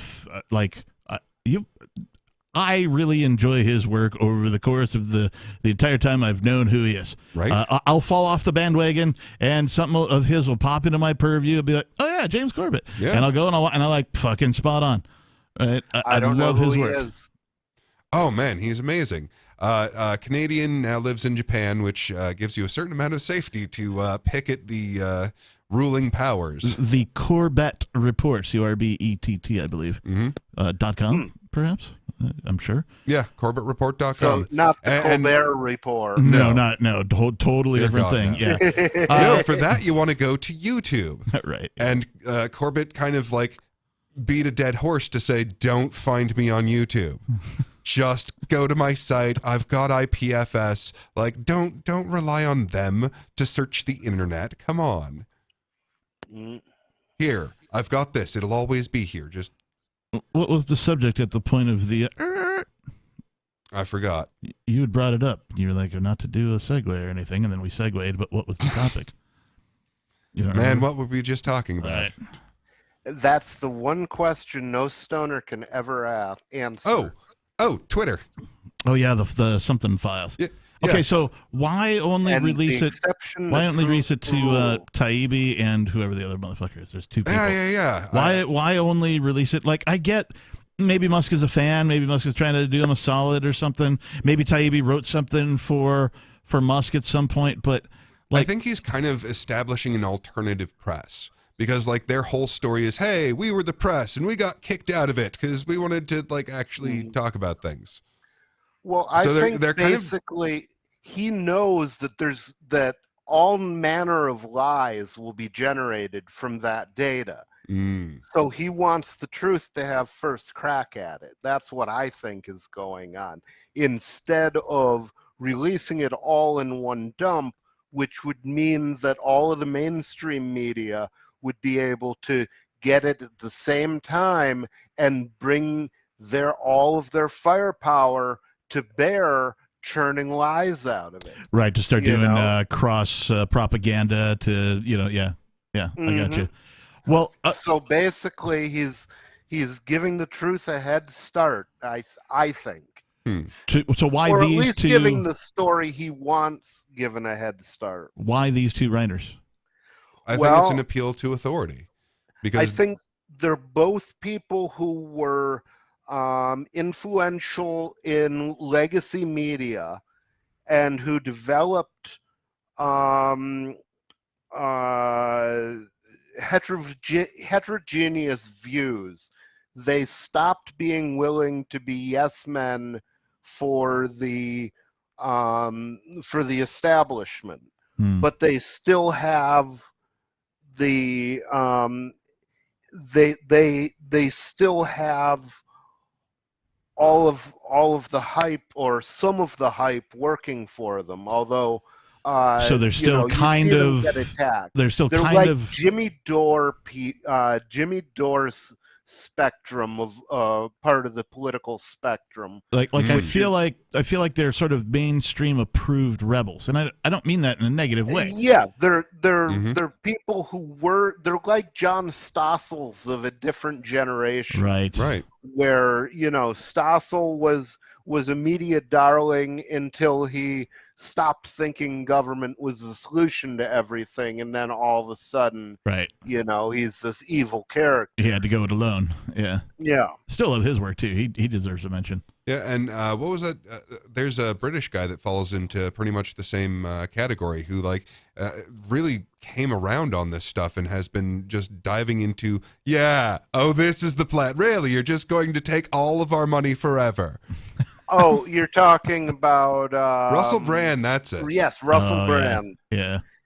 Who I don't know. That the fact that his brand is brand makes me not remember it. I like he was an actor before he was a somebody speaking out on stuff, and I did have some people I just never kind of liked the guy. I don't know why. There's something about him I didn't like. Maybe I didn't like his acting or something. I'm not sure. So I never gravitated toward it. However, that being said, I have had at least two people that I know who are not, anarchists or libertarians in any way, come up to me and go, "Dude, did you hear what Russell Brand said?" Whenever he, was in the news saying stuff, did you hear what Russell Brand said? And I'm like, "No." I'm like, "Well, it reminded me of shit that you say." And I was like, "Oh, okay, all right, maybe." Oh, so Russell Brand's 8 years behind me now? Maybe he's speaking truth. I don't know. He's more or less an anarchist. I don't think he's an ANCAP. If you could interview anybody about libertarianism or anarchism that is a famously known person to the rest of the world, who would it be? I'll start things off. Woody Harrelson. I want to interview Woody Harrelson just about anarchism, because he at one point said, really, at my heart of things, I'm an anarchist. I think we'd be fine just looking after ourselves, and I'd like to dive into that a little bit with the guy. Yeah. And I would imagine those guys have, a certain amount of leftist political armor. And that's the thing. So on the bright side, Jimmy Dore knows that he doesn't know shit about economics. I mean, in a kind of similar way to Dave Smith, he's like, I'm a fucking pothead comedian. What do I know? Right. But I'm just not willing to do the narrative. It's literally that easy to be the press. See, you made this wide open thing because people actually wanted to hear me talk about things. Yeah. So, and hopefully he can realize that, hey, we actually do know shit about economics. We have a ridiculous awareness of how economics works. Because it turns out when you crack it open, it's what you value matters to the universe. That's true. And because of that, you find out really quickly that if you do it the socialist route, because you're forcing people, it's not going to be effective. Right. Yeah. Whenever force enters the equation, it just and it's even more fundamental than that, which is basically the market serves as a gigantic neural net. Okay. Mm-hmm. And a neural net is basically you generate a field of random numbers, okay, and you take inputs and you pass them through this field of random numbers, and you get answers out on the other side, which are essentially random. So you then feed back an analysis of the quality of the answers that you've been getting from each part of the system. Yeah, and whether that was junk or whether that was good. Good answers have their are promoted, and the parts of the system that produce bad answers are demoted. And so basically their answers are weighted less in the future or more in the future based on the quality of those answers. And if the answers are good, then they fetch a higher price. And the better those answers exactly. are, the higher of a price they fetch. And not just that, but to take the weighting into a market situation, your weight is your wealth. Okay? Yeah. If you make an investment decision and you're worth $100, that has a certain effect on the market. If you make the same decision and you're worth $100 million, or you move $100 million into a position in the market, that's a much greater weight. It has a it has a lot more impact. So basically, the market is a gigantic AI. Mm-hmm. Yes, it is. That runs on 7 billion brains, which are the fastest processors known to man, right. And which is settled. Basically, there's one processor that's dedicated to solving the personal problems of each individual in the system. Yep. Well, and that weight is basically equivalent to the movement that you can make in the world. So what better symbol of work than work? Yeah. So you're making a microcosm of the universe, right. Because you're saying, okay, I want to run this much electricity through this idea. Because we worked this hard to mine out these Bitcoins. Right. So that it's that much effort that I want to put into this idea. But of course, it's way lower than the actual movement of it, but it's a symbol and a perfect symbol. And you literally test the idea by signaling that you're doing it. Yeah, and basically your test failures come back as changes in prices, where people realize, oh, there's not an infinite amount of rare earth metals that we can dig up to make these electric cars, so the prices of that shit have to really increase. Mm-hmm. And that's exactly it. In the actual world, it's that labor that it took to get those rare earth minerals, and the time that it took to figure out the methods of digging them up. Mm-hmm. All right, and to accumulate the capital. And free it from all other use so that it can be used for the purpose of digging up this rare earth metal you need or whatever. Yeah. So nobody, real quick, we're up against it. We've got about 4 minutes or so left. I wanted to get your answers to the question. If you could interview anybody about anarchism, who would it be? I think Robert Heinlein would be on the list. Yeah. Of course, he's dead, but that's okay. Russell Brand will never talk to me either. So he would be huge. I'd enjoy interviewing L. Neil Smith, or J. Neil Schulman. And Schulman's gone as well, which is too bad. He was a good guy. I liked him a lot. Awesome. He was the guy who wrote alongside Knight. I would think Spooner would be on my list. Yes, Spooner, definitely. Just as a historical dude, right? If I were like Bill and Ted and could go back with Rufus and the magic fucking phone box, I might try and, instead of Socrates, man, try and see Spooner. Yeah. Jefferson's a guy that I would love to pick his brain. So it seems to me that what we most urgently need is medicine. Of a prophet. Like, it seems to me that what we most urgently need is medicine. So if you're going to consult someone on anarchism, consult someone who knows how to fix medicine and money, is what I figure. Yeah, well, that would certainly be vital things to fix. All right, I'm going to call it here, guys. Nobody, thank you. Peakless Mountaineer, thank you. Jesus Christ is who I'd interview. Okay. Thank you. Had a beard. God has a beard.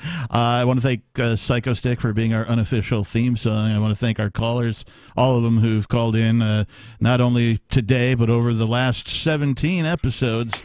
Nobody will see you next week. Peakless, thank you again. We're going to take you out of this 18th episode of Beard Talk Live with a little ditty from Alice Cooper.